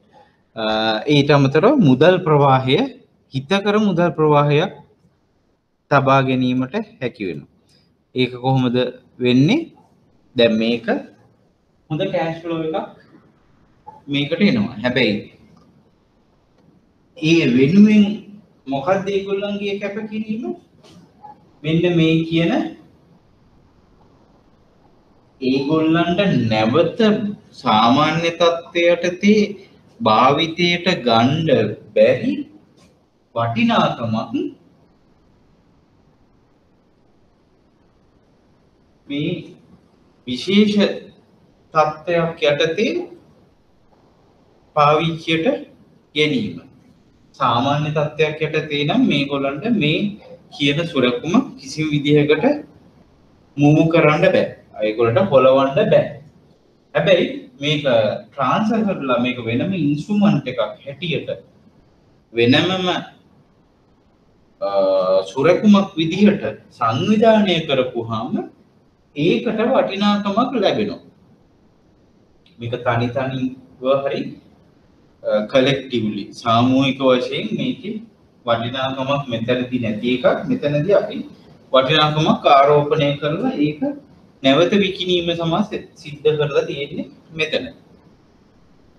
හරි. ඒතකොට ඒ වාසිය තමයි ඒ ආදායම් උපදවිය හැකි වත්කමක් මේ. හැබැයි එක වාරයකට වඩා ඒකෙන් එතකොට ආදායම ඉපද වෙලා තියෙනවා. මොකද බිලියන් 1කින් බිලියන 1.8ක ව්‍යාපාර. දැන් මේකත් මෙයා නිකන් තියාගන්නේ මේකෙනුත් ලීස් කරනවා. ඒතකොට අවශ්‍ය නම් මේ 0.8 සුරකුම් කලඹ පෝර්ට්ෆෝලියෝ එක තියලා නැවත මේ විදිහටම එකක් කරන්න පුළුවන් ඒගොල්ලන්ට අවස්ථාව තියෙනවා. එහෙමත් කරනවා. එහෙම කරලා ඒක අන්තයටම ගියොත් තමයි මේකේ කලැප්ස් වීමක් වෙන්නේ. හැබැයි මේක ටිකක් බරපතලයි. කලැප්ස් වීමක් සිද්ධ වුණොත් ඒ කියන්නේ කඩාවැටීමක් සිද්ධ වෙන්න ගියොත්. right.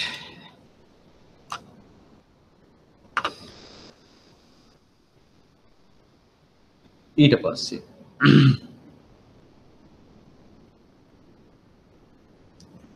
ඊළඟ කාරණය තමයි වක්‍ර ප්‍රචාරණය. වක්‍ර ප්‍රචාරණයක් සිද්ධ වෙනවා සුරකුම්කරණය මගින්. මොකද මේකට සහභාගී වෙනවා සහභාගීකරුවන් වශයෙන් ආයෝජන බැංකුව. ඒතර ආයෝජන බැංකුව මාර්ගයෙන් මේක සුරකුම්කරණයක් සිද්ධ වෙනවා මේ කියන සමාගමේ කියන එක ඒක වෙළඳපොළ තුල ප්‍රචාරය වෙනවා. ඒතර වක්‍ර ප්‍රචාරණයක් ඒකට හම්බ වෙනවා.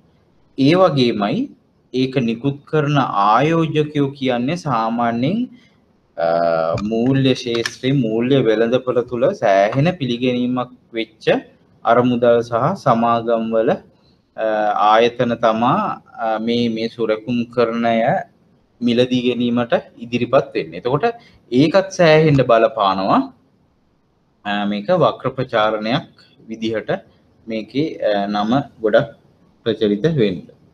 right. ඔන්න ඔය ටික තමා සුරකුම්කරණය හා සම්බන්ධ වෙන්නේ. හැබැයි අපි මේ මුල කතා කරපු මූල්‍ය අර්බුදයට මේක බලපෑවේ කොහොමද කියලා මම පොඩ්ඩක් කෙටියෙන් මේකේ සඳහනක් කරන්නම්. දැන් මේකෙදි ඕගොල්ලන්ට මේ දක්වා මොන හරි ප්‍රශ්නයක් තියෙනවද? මේ අහන් හිටිය මම දැක්කා ඔන්ලයින් ඔෆ්ලයින් ගියා කීප දෙනෙක් ඔයගොල්ලන්ගේ මොන හරි ප්‍රශ්නයක් තියෙනවද මේක සම්බන්ධයෙන්? නැත්තම් පස්සේ ආපහු වීඩියෝ එක බලන්න ඉන්නවද?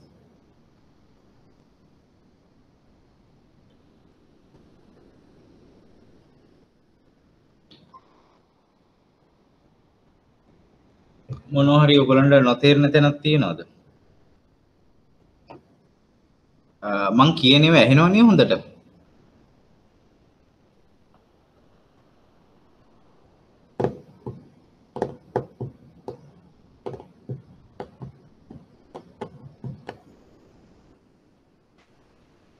හරි අපි ලෝක මූල්‍ය අර්බුදය කියන තැන ගත්තොත් ලෝක මූල්‍ය අර්බුදය 2007-9 කාලේදී ඒක සිද්ධ වුණේ මෙන්න මේ වගේ දෙයක්. දැන් මෙතන සම්පූර්ණ මේ ක්‍රියාවලියේ මේ පද්ධතියේ මේ සම්පූර්ණ සිස්ටම් එකේ අවදානම පවතින අවස්ථා ස්ථාන කීපයක් තියෙනවා. තැන් කීපයක් තියෙනවා මේකේ සෑහෙන අවදානමක් පවතින. එකක් තමයි මෙන්න මෙතන. මම ඒක වෙන පාටකින් කරනම් මෙන්න මෙතන. අවදානමක් පවතින එක. ඊළඟ එක මෙන්න මෙතන.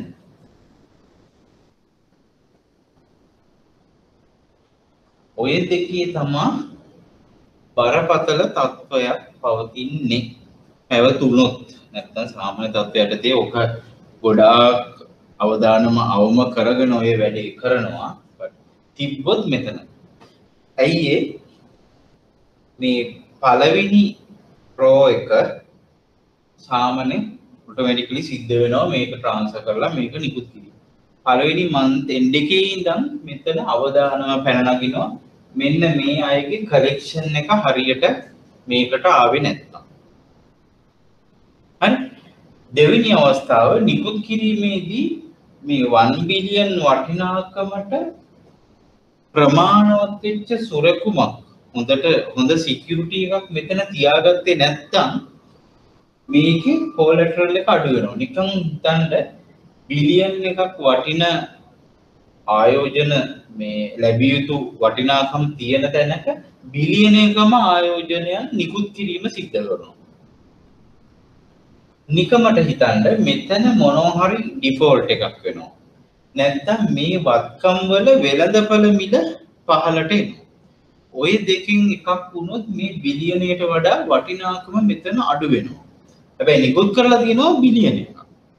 නිකුත් කරලා තියෙනවා බිලියන එකක් කියලා කියන්නේ බිලියන් එක වගකීමක් මේ පැත්තේ තියෙනවා. හැබැයි මෙතන වටිනාකම බිලියනයට වඩා අඩු වෙලා තියෙනවා. අන්න එතනදී ඒක මැච් කරන්න බෑ. ඒක ටිකක් බරපතල තත්ත්වයක්. සරල උදාහරණයක් ඒකෙන් ගත්තොත් අපි වාහනයකට දෙනවා 100%ක ලීසින් ෆැසිලිටි එකක්. නැත්නම් ගෙදරකට කියන්නකො 100%ක ෆැසිලිටි එකක් දෙනවා. අපි කියමු 10 මිලියන් වාහනේ 10 මිලියන්ම දෙනවා. දුන්න අවස්ථාවක තියෙන රිස්ක් එක දීලා පියවනකම් හොඳයි. නමුත් කාරණා දෙකක් වෙනවා. එකක් තමයි ඒකේ වෙළඳපළ මිල පහළට එනවා. වෙළඳපළ මිල අපි කියමු ලක්ෂ 80කට ආවා. අන්න ඒක අපිට අරකින් පියව ගන්න අවදානමක් තියෙනවා. අරයා ගෙවන්න පුළුවන්, ගෙවාගෙන යන්න පුළුවන්. ඒක අඩු කරගෙන හැබැයි අවදානමක් තියෙනවා. මේකේ වෙළඳපළ මිල ලක්ෂ 80කට ආවා. හැබැයි අරක ඉනිෂියල් වැලියු එක තියෙනවා 10 මිලියන 10ක් තියෙනවා. හැබැයි මිලියන 8යි වෙළඳපළ වටිනාකම. අන්න එතනම.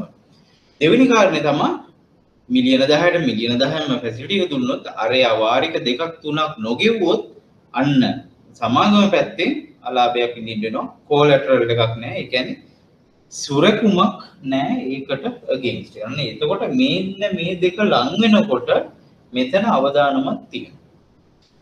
ඇමරිකාවේ 2007-9 වගේ කාලේ උනේ ආර්ථිකයේ ලොකු පිබිදීමක් වුණා. 2005-6 වගේ කාලේ ඉඳන් ඉහළට ඉස්සරහට යනකොට ලොකු බූම් එකක් වුණා. මේ වගේ ක්‍රියාවලින් දහස් ගාණක් වුණා. කියන්නේ සමාගමක් සිය ගාණක් මේ වගේ ට්‍රාන්සැක්ෂන් එක සමාගමක් කරා ඒ වගේම ආයෝජන බැංකු මහා සෑහෙන ප්‍රමාණයක් ඇමරිකාවේ විසිරලා මේ උපකරණය සෑහෙන බහුලව භාවිතා කරා. සෑහෙන්න ඒගොල්ලන් කොමන් යූස් කරා සෑහෙන හෙවි විදිහට. ඊට පස්සේ ටිකෙන් ටික බිලියනයට අපි උදාහරණයකට මිලියන 800ක් නිකුත් කරනවා නම් ටික ඒක වැඩිලා බිලියනයට බිලියනයකුත් නිකුත් කරා. මෙහි කිව්වොත් ඒකට ඉංග්‍රීසියෙන් කියන්නේ සබ්ප්‍රයිම් මෝර්ගේජ් ක්‍රයිසිස්. ඒ කියන්නේ සබ්ප්‍රයිම් කියන්නේ අර ප්‍රයිම් අර ප්‍රමුඛ නොවන ගනුදෙනුකරුවන් ප්‍රමුඛ නොවන ගනුදෙනු කියන එක. එතකොට මුලදී දුන්න ක්වොලිටි කස්ටමර්ස්ලට ක්වොලිටි කියන එකෙන් අදහස් කරන්නේ තමන්ගේ ආදායමෙන් ඒ වාරික පහසුවෙන් පියවන්න පුළුවන් හැකියාව තියෙන පිරිස. මුලදී එහෙම දුන්න පස්සේ නොකට මොකද උනේ?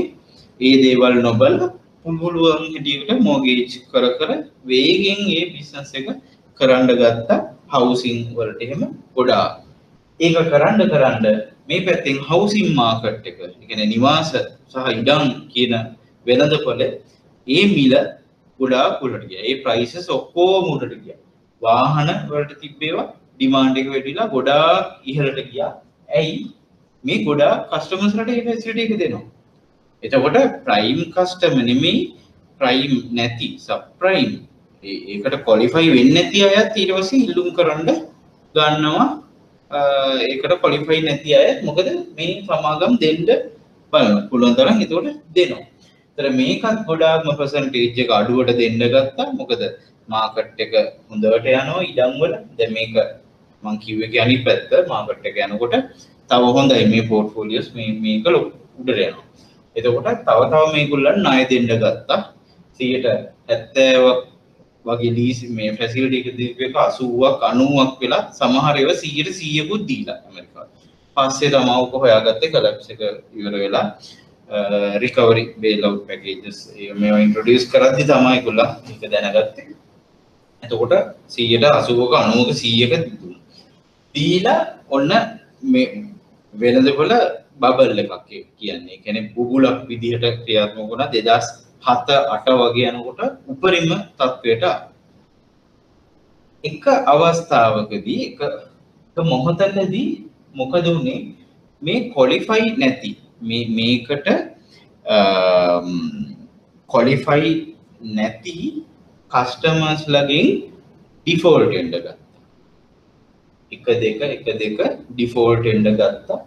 අන්න ඒ අවස්ථාවේදී මොකද මේකට වෙන බලපෑම? මෙන්න මේකට මෙතනින් මෙයාට මේ ආයෝජකයාට පියවන්න තියෙන ප්‍රමාණය අඩු වෙනවා. මෙතන උදාහරණයකට ලක්ෂ 5ක් පියවන්න තියෙනවා. 5 අපි ගණනය කරේ මෙතනින් ලැබෙන වාරික අපි එස්ටිමේට් කරලා දැන් මෙතනින් ලක්ෂ 3යි හම්බෙන්නේ. නැත්නම් 3මාරයි. 3මාරක් හම්බුනොත් මෙයාට පියවන්න මදි වෙනවා. මෙයාට මදි වෙච්ච ගමන් මෙයාගේ ඉන්වෙස්ටර් කොන්ෆිඩන්ස් එක යනවා. මෙයාට ඒක පිය වෙන්නේ නැහැ. මෙයා නැවත ආයෝජනය කරන්නත් එතකොට අවදානම ගන්න එයා එච්චර මේ ටිකක් බය වෙනවා. මෙතනින් ඒ සල්ලි ප්‍රමාණය අඩු වෙනකොට මෙතනත් ප්‍රශ්නයක් එනවා. මේ පද්ධතියට නියමිත වෙච්ච ඉක්විටි එක මේ වටිනාකම මෙතන පහළ යනවා. මේක ඩිෆෝල්ට් වුණා කියන්නේ. එතකොට මේ වත්කමේ ක්වොලිටි එකත් පල්ල යනවා. මෙයාට හරියට සෙටල් වෙන්නේ නැහැ. 2 3 4 ඔහොම ගියාම ගොඩාක් ඩිෆෝල්ට් එක වැඩි වෙනවා. වැඩි වෙනකොට පියවන්න තමයි මෙන්න මෙතන මේ අතරමැද්දේ 0.2ක ප්‍රමාණයක් තියෙනවා. දැන් මොකද වෙන්නේ? මේ ප්‍රමාණය මදි හින්දා ආයෝජන බැංකු විකුණන්න ගත්තා මේ කියන වත්කම්. මොකද මේක ලං වෙන්න ඉස්සෙල්ලා ඒක පියව ගන්න ඕනේ. මොකද මෙතන ඩිෆෝල්ට් වේගන එනවා. එතකොට මේ ගෙවල් ඉඩම් කියන ඒ වත්කම් ටික ආවොත් දැන් මේගොල්ලන් විකුණන්න ගත්තා විවෘත වෙළඳපොළ. විවෘත වෙළඳපොළේ විකුණන්න දානකොට ඒ විකුණන දාන්නේ මේ අයටමයි. මේ ගොල්ලන් ඉන්නේ ඒ ආර්ථිකයේ තුලමයි. ඒකට දාපුවම මොකද උනේ? අර ඉඩම් මාකට් එක 30%ක විතර උඩ ගිහලා තිබ්බ බබල් එකක්. අන්න ඒක ආපහු වෙළඳ වලට දානකොට මොකද උනේ? ගන්න කවුරුත් නැහැ. මේ අපි උදාහරණයක් ලක්ෂයකට විතර තිබ්බ පර්ච් එකක් තිබ්බ වැලියු එකක් තියෙන ඉඩම 1,50,000කට ගිහිල්ලා. දැන් සාමාන්‍ය විදිහකට යම් තරමකින් මේ ලංකාවෙත් ඔය සිටුේෂන් එක තියෙනවා. ඒත් එහෙම දෙයක් වෙන්නේ නැහැ මම ඒක හේතුව කියන්නම්. ලක්ෂයක් වටනා ගන්න 1,50,000කට ඉඩම ගිහිල්ලා. හැබැයි 1,50,000ට මෙතන වැලියු වෙච්ච එක වෙළඳපොළට දාපුවාම ගන්න ඉල්ලුම් කරුවෝ නැහැ. බයස්ලා නැහැ. ඒක බහිනවා ආයේ 1,10,000කට 1,20,000කට. එතකොට මොකද වෙන්නේ? මෙන්න මේ කියන බිලියන් එකක වටිනාකම අපි කියමු 0.8 බිලියන් වටිනා එක 0.6ට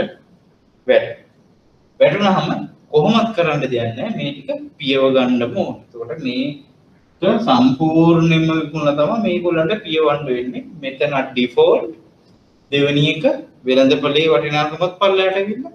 එතකොට මේ දෙකෙන්ම හිට් වුණාම අවසානයේ 2009 අන්තිම 2010 වගේ වෙනකොට 2009 මැද වගේ වෙනකොට හවුසින් මාකට් එකේ 50ක් 55ක් අතර මාකට් ප්‍රයිසස් පල්ලෙහා වැටලා තියලා කියලා කියන්නේ ඒක දාරුණම කඩාවැටීමක්.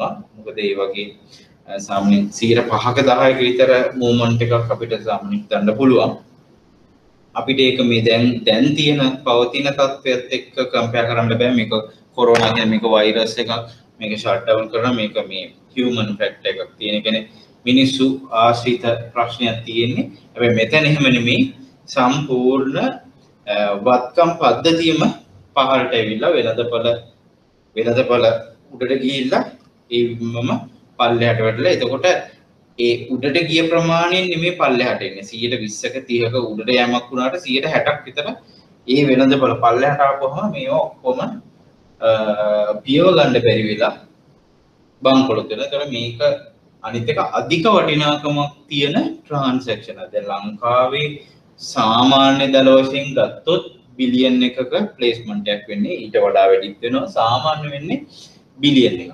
ඒතර බිලියන් එකක් වගේ ලංකාවේ වෙනවා කියන්නේ ඇමරිකාව වගේ රටවල ඊට වඩා සෑහෙන ලොකු ගණන් වලින් ගොඩාක් ඒවා. ඒ කියන්නේ එක සමාගමක් සිකියුරිටයිසේෂන් 7-8ක් ප්ලේස් කරලා ඒ වගේ සමාගම් ගණනාවක සිකියුරිටයිසේෂන් ආයෝජන බැංකුවක් හැන්ඩල් කරලා තියෙනවා. ඒ වගේම ආයෝජන බැංකු මහ ගොඩාක් විසිරලා තියෙනවා. මොකද මේ බිස්නස් එක හරි ප්‍රොෆිටබල්. ඒක ඉතා ලාභදායී විදිහට ගිහිල්ලා තියෙනවා. අවසානයේ මේ කඩාවැටීමත් එක්ක ආයෝජන බැංකු ගණනාවක් කඩාවැටලා තිබ්බා. ඕක ගැන කෙටි ප්‍රශ්න කිව්වොත් අහලා තිබ්බා. ඒක ජෙනරල් ඕගලන්ට සර්ච් කරලා ඔය ලීමන් බ්‍රදර්ස්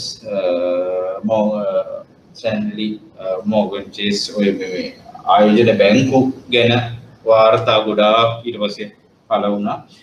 ඒකට පස්සේ ගොඩාක්ම රීස්ට්‍රක්චරින් ප්ලෑන්ස් ගොඩාක් ඊට පස්සේ දියත් වුණා. ඒත් එක්ක මේ ඇමරිකාව වගේ ඒ අතිවිශාල රටවල් වලට ඒක ගොඩාක් බලපෑම වැඩි වුණා. මොකද මේ ස්කේල් එක වැඩි too big to fail කියලා ඊට පස්සේ ඒගොල්ලන්ගේ concept එකකුත් ආවා. ඒත් එක්ක මේකේ දරුණු කඩාවැටීමකින් සෑහෙන කාලයක් ගත වුණා. ඒ ආර්ථිකය ආපහු නැවත හැදෙන්න 2011-12 වගේ වෙනකොට තමයි සාමාන්‍ය තත්ත්වයකට ආවේ. රයිට්, මං හිතනවා ඔයගොල්ලන්ට ඒ ටික තේරෙන්න ඇති.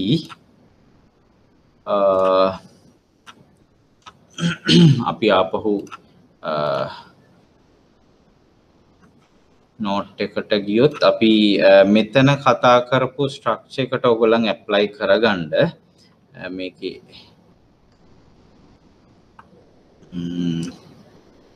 මොකද්ද මේක වෙන්නේ කියන එක. ඊට පස්සේ මේ ස්ට්‍රක්චර් එක ඔයගොල්ලන් තියාගන්න ස්ටෑන්ඩඩ් එකක් විදිහට. හැබැයි අර මම එක්ස්ප්ලেইন කරපු එක මම මෙතන විස්තර කරපු එක ඔයගොල්ලන් නෝට් ඩවුන් කරගන්න. සම්පූර්ණ ඔයගොල්ලන්ට අදහසක් ගන්න පුළුවන් ස්ට්‍රක්චර් එක තමයි ඒක. ඊට පස්සේ මේකට සම්බන්ධ පාර්ශව මං කලින් පාඩමක කිව්වා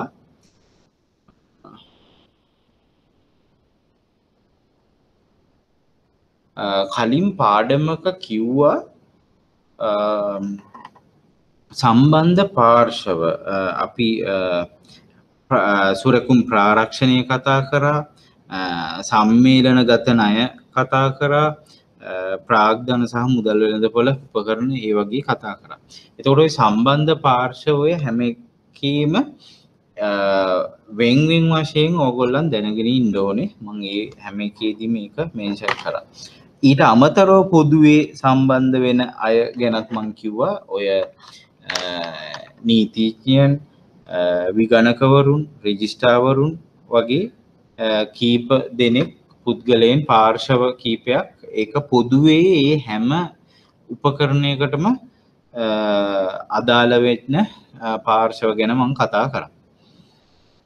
right එතකොට මේකෙත් මූලිකවම අපි අතන අලුතෙන් කතා කරන්න දෙයක් නැහැ. මොනවද සම්බන්ධ පාර්ශව? ප්‍රාග්ධනයේ අවශ්‍යතාවය ඇති සමාගම, ලීසින් සමාගම හෝ ඒ උකස්කරයන් ගන්න බැංකුව හෝ සමාගම. ඊට පස්සේ ආයෝජන බැංකුව විශේෂම අතරමැදියා. අනිත් එක විශේෂ අරමුණු යාන්ත්‍රණය. ඒක සමාගමක් වෙන්න පුළුවන්, නැත්නම් බැංකුවක ගිණුමක්. ඒක බැංකුවක ගිණුමක් වෙන්න පුළුවන්. ඒ අදාළ වටිනාකම් ඒකට යොමු කරන්න. ඒතර මම මේකෙදි කිව්වා ට්‍රස්ටි කෙනෙක්. මේක වෙනම බැංකුවක් සම්බන්ධ වෙනවා. මොකද ආයෝජන බැංකුවට බෑ ගිණුම් පවත්වා ගන්න. මම මුලදීම කිව්වා ඒකේ කිසිම එහෙම මුදල් සම්බන්ධ ගිණුමක් ඒගොල්ලන්ගේ පවත්වාගෙන යන්නේ නැහැ ආයෝජන බැංකුවල. ඒතර ඒකට මේ අපි යූස් කරන්නේ, ඒකට අපි භාවිතා කරන්නේ බාරකාර බැංකුව කියන එක. එතකොට ඒක සුරකුම්කරණයට අදාළ ගනුදෙනු ක්‍රියාත්මක කරන්න ආයෝජන බැංකුවේ විධානය උඩ ක්‍රියාත්මක වෙන බැංකුව තමයි බාරකාර බැංකුව. හරි. එතකොට ඒකට අයිති වෙන්නේ එතකොට ආයෝජන බැංකුවේ විධානය පිට ඒ ගිණුම් ක්‍රියාත්මක කිරීම තමයි. ඒ කියන්නේ සියලුම ගනුදෙනු පියවීම ඒගොල්ලන්ට අයිති කාර්යභාරය. ඊට පස්සේ සාමාන්‍ය වලට තව දල අදහසක් ගන්න සාමාන්‍ය ණය උපකරණයකුයි සුරකුම්කරණයයි අතර වෙනස්කම් මම මෙතන දාලා තියෙනවා. කොටස් ගනුදෙනු වගේ නෙමෙයි, අයිතිය පැවරීමක් සිද්ධ වෙන්නේ తాවකාලික අයිතිය පැවරීමක් තමයි සිද්ධ වෙන්නේ. අර ඇබ්සලූට් එකක් නෙමෙයි. එතන අයිතිය පැවරෙන්නේ తాවකාලිකව ඒ අදාළ ගනුදෙනු ක්‍රියාවලියම ඉවරුනහම නැවත ආයෝජන බැංකුවෙන් ඒ කියන්නේ SPV එකෙන් අදාළ ලීසින් ආයතනයට ට්‍රාන්ස්ෆර් වෙනවා. right එතකොට ණය හෝ ණයකරයකදී සමාගමේ ධනාත්මක ක්‍රියාකාරීත්වයේ ලාභදායීත්වයේ බලපානවා උනාට මේකට සුරකුමේ තක්සේරුව තමයි බලපාන්නේ. මම කිව්වා මේ සුරකුම වෙනමම තක්සේරුවක් සිද්ධ කරන්නේ. එතකොට ඒකේ තක්සේරුව තමයි මේකට සම්පූර්ණයෙන්ම බලපාන්නේ. සමාගමේ ක්‍රියාකාරීත්වයේ මත නෙමෙයි මේක ක්‍රියාත්මක වෙන්නේ. මේක වෙනමම තමයි ක්‍රියාත්මක වෙන්නේ. එතකොට ණය පිරිවැය සාපේක්ෂව අඩුයි. මොකද මේකට මේක ස්ට්‍රක්චර් කරද්දී ඒ අදාළ පිරිවැය ණය පිරිවැයට අදාළ සියලුම කාරණා අවම වෙන විදිහට තමයි මේක ස්ට්‍රක්චර් කරන්නේ. සුරකුම්කරණයේදී සිද්ධ කරන්නේ. එතකොට වැඩි තක්සේරුවක් ලැබෙනවා ආදායම් ඉපදිවිය හැකි වත්කම් වල. මේක විශේෂයෙන්ම වෙනමම හැදුන ස්ට්‍රක්චර් එකක් හින්දා. right එතකොට සුරකුම්කරණයේ එච්චරයි. මම හිතනවා ඔයගොල්ලන්ට හොඳට මේක මේ ඔයගොල්ලන්ට කාරණේ තේරුම් යන්න ඇති. වාසි ඊළඟ කොටසත් සෑහෙන වැදගත් එකක්. මම ඉන්ට්‍රොඩක්ෂන් එක කරන්නම්. අනිත් දවසෙත් මම ඒක ආපහු රිපීට් කරන්නම්. මොකද මේ ටිකක් කොම්ප්ලිකේටඩ් ඒරියා එකක් අපේ තියෙන. අමාරු කියන්නේ කන්සෙප්චුවලි මේක මේ අපිට ලයිව් කරද්දීට වඩා එක්ස්ප්ලেইন කරන එක ටිකක් complicated ඒවට මේ concepts ගත්තාම බරපතල තත්ත්වයක් නෑ මම ඒක විග්‍රහ කරනවා ඒක පහසු වෙන විදිහට derivative securities තමයි කියන්නේ මම derivatives වලට approach එකක් මම ඊළඟ සතියේ මේව කරන්නම් හැබැයි ඔයගොල්ලෝ මතක තියාගන්න ඕනේ කාරණා කීපයක් මම මෙතන කියන්නම් සාමාන්‍යයෙන් derivatives කියන්නේ මේ වර්තමානයේ මේ දැන් මේ මොහොතේ ක්‍රියාත්මක වෙන ගනුදෙනුවක් නෙමෙයි අනාගත දිනකදී ක්‍රියාත්මක වීම සඳහා අද givisumගත වීමක් තමයි මේකෙදි සිද්ධ වෙන්නේ. සාමාන්‍ය හැම givisumක්ම අපි සාමාන්‍යයෙන් සඳහන් කරන්නේ මේ අත්පිට givisum කියලා. මම මේ highlight කරලා තියෙන එක spot contract කියලා. ඒ කියන්නේ අපි අද මිලට අද ගනුදෙනුව අපි සහතික වෙනවා. අපි අද වාහනයක් ගන්න අපි වාහනේ ඩිලිවර් ඩේට් එක අපිට අදාළ නැහැ. ඩිලිවර් ඩේට් එක මාසෙකින් වෙන්න පුළුවන්, මාස දෙකකින් වෙන්න පුළුවන්. හැබැයි අද අපි givisum ගත වෙනවා මේක ලක්ෂ 25යි වාහනේ අපි ලක්ෂ 10ක් අද තැන්පත් කරනවා. හැබැයි ලක්ෂ 25ට ට්‍රාන්සැක්ෂන් එක වෙන්නේ මේ givisum දැන් වෙන්නේ. අපි ගැනුම් කරවයි විකුණුම් කරවයි අපි agree වෙනවා. අපි givisum ගත වෙනවා. කැමති වෙනවා දෙපාර්ශ්වයම අද ඒක තමයි ස්පොට් කොන්ට්‍රැක්ට්. එහෙම වෙන්නේ නැති අනාගතයේදී අපි අනාගත අපි නොදන්න මිලකට අපි කැමති වෙන අපි givisum ගත වෙන ඔක්කොම කොන්ට්‍රැක්ට්ස් අපි කියනවා derivative contracts කියලා.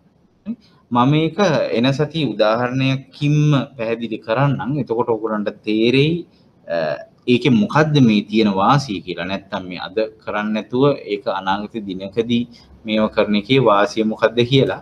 ඒතර මූලික වශයෙන්ම derivative contracts ව්‍යුත්පන්න සොරකුම් කියන ඒවා මූලික වශයෙන්ම තුනයි තියෙන්නේ. ඉදිරි givisum, අනාගත givisum, වරණයන් කියන එක. ඉදිරි givisum කියන්නේ ගොඩක්ම ස්ට්‍රක්චර් වෙලා නැහැ, ගොඩක් complicated නෑ, less complicated agreements contracts තමයි ඉදිරි givisum කියලා කියන්නේ. අනාගත givisum කියන්නේ ඊට වඩා සෑහෙන සම්මත නීතීන්ට යටත්ව නිකුත් කරන හෝ givisum ගත වෙන contracts. හරි givisum තමයි අනාගත givisum කියන්නේ.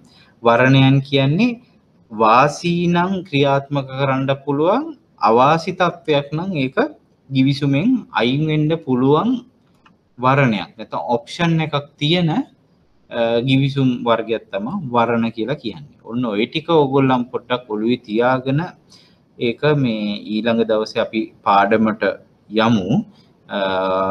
ඊට පස්සේ තියෙනවා හුවමාරු givisum කියන්නේ මේකෙම කොටසක් නෙමෙයි. ඒවට හුවමාරු givisum කියන ඒවත් shops කියලා කියන්නේ. shop කියන එකේ අදහසම හුවමාරු givisum කියන එක. ඒවා තියෙනවා වෙනමම වර්ගයක්. ඒවත් derivatives විදිහට ක්‍රියාත්මක වෙනවා. එන මූලිකවම ව්‍යුත්පන්න සුරකුම් මොනවද කියලා අහුවොත් ඉදිරි, අනාගත සහ වරණයන් කියන givisum වර්ග තුන තමයි derivative contracts වර්ග කියන එකට ව්‍යුත්පන්න givisum වර්ග කියන එකට අයිති වෙන්නේ. හරි, මෙතනින් එහාට පුළුවන් තරම් live සම්බන්ධ වෙන්න බලන්න. මොකද දැන් මේක 2020 අගෝස්තු 9ද. එතකොට අපිට සාමාන්‍ය තත්ත්වයට යටතේ මේ මුකුත් බලපෑමක් නැති වුණොත් සැප්තැම්බර් මුල හරිය වගේ අපි ඉවර කරන්න බලාපොරොත්තු වෙනවා. සති 3ක 4ක වගේ කාලයක් තමයි තියෙන්නේ. දැන් සැප්තැම්බර් වල බොහෝ දුරට විභාගයේ පවත්වයි. මොකුත් කලබලයක් නැති වෙන මේකක් තියෙන හින්දා ඒකින්ද රෙඩි වෙන්න මුල ඉඳන් ආපහු බ්‍රීෆ් එක බලන්න. මොකද මුල ඉඳන් කිසිම තැනක මේව එකක් නැතුව අපි ප්‍රශ්න උත්තරත් එක්කම මික්ස් කරලා තමයි මේව කරේ. අපි ලේටස්ට් ඒවා අරගෙන ඒ ටිකේ කතා කරේ. ඒතකොට ඒ ටික පුළුවන් තරම් ඔයගලන් බලලා තියන්න. මේ අතර විභාග ප්‍රශ්නත් කරනවා. ඒකින්ද මෙතනින් එහාට මේ කිව්වොනහම mergers and acquisition ඒ වගේ ටිකක් අමාරු පාඩම් තියෙන්නේ සහ අනිත් සබ්ජෙක්ට්ස් වලින් ටිකක් කවර් වෙන්නේ නැති කොටස් ටිකක් හම්බ වෙනවා. ඒකින්ද ඒ ටික ඕගොල්ලන් බලලා හරියට ප්‍රෙපෙයාර් වෙන්න විභාගෙට මේව කරද්දි. මොනවා හරි තියෙනවා නම් ප්‍රශ්නයක් අහන්න ඕන නම් පුළුවන්. තියෙනවද ප්‍රශ්නයක්? chat එකේ හරි කමක් නැහැ.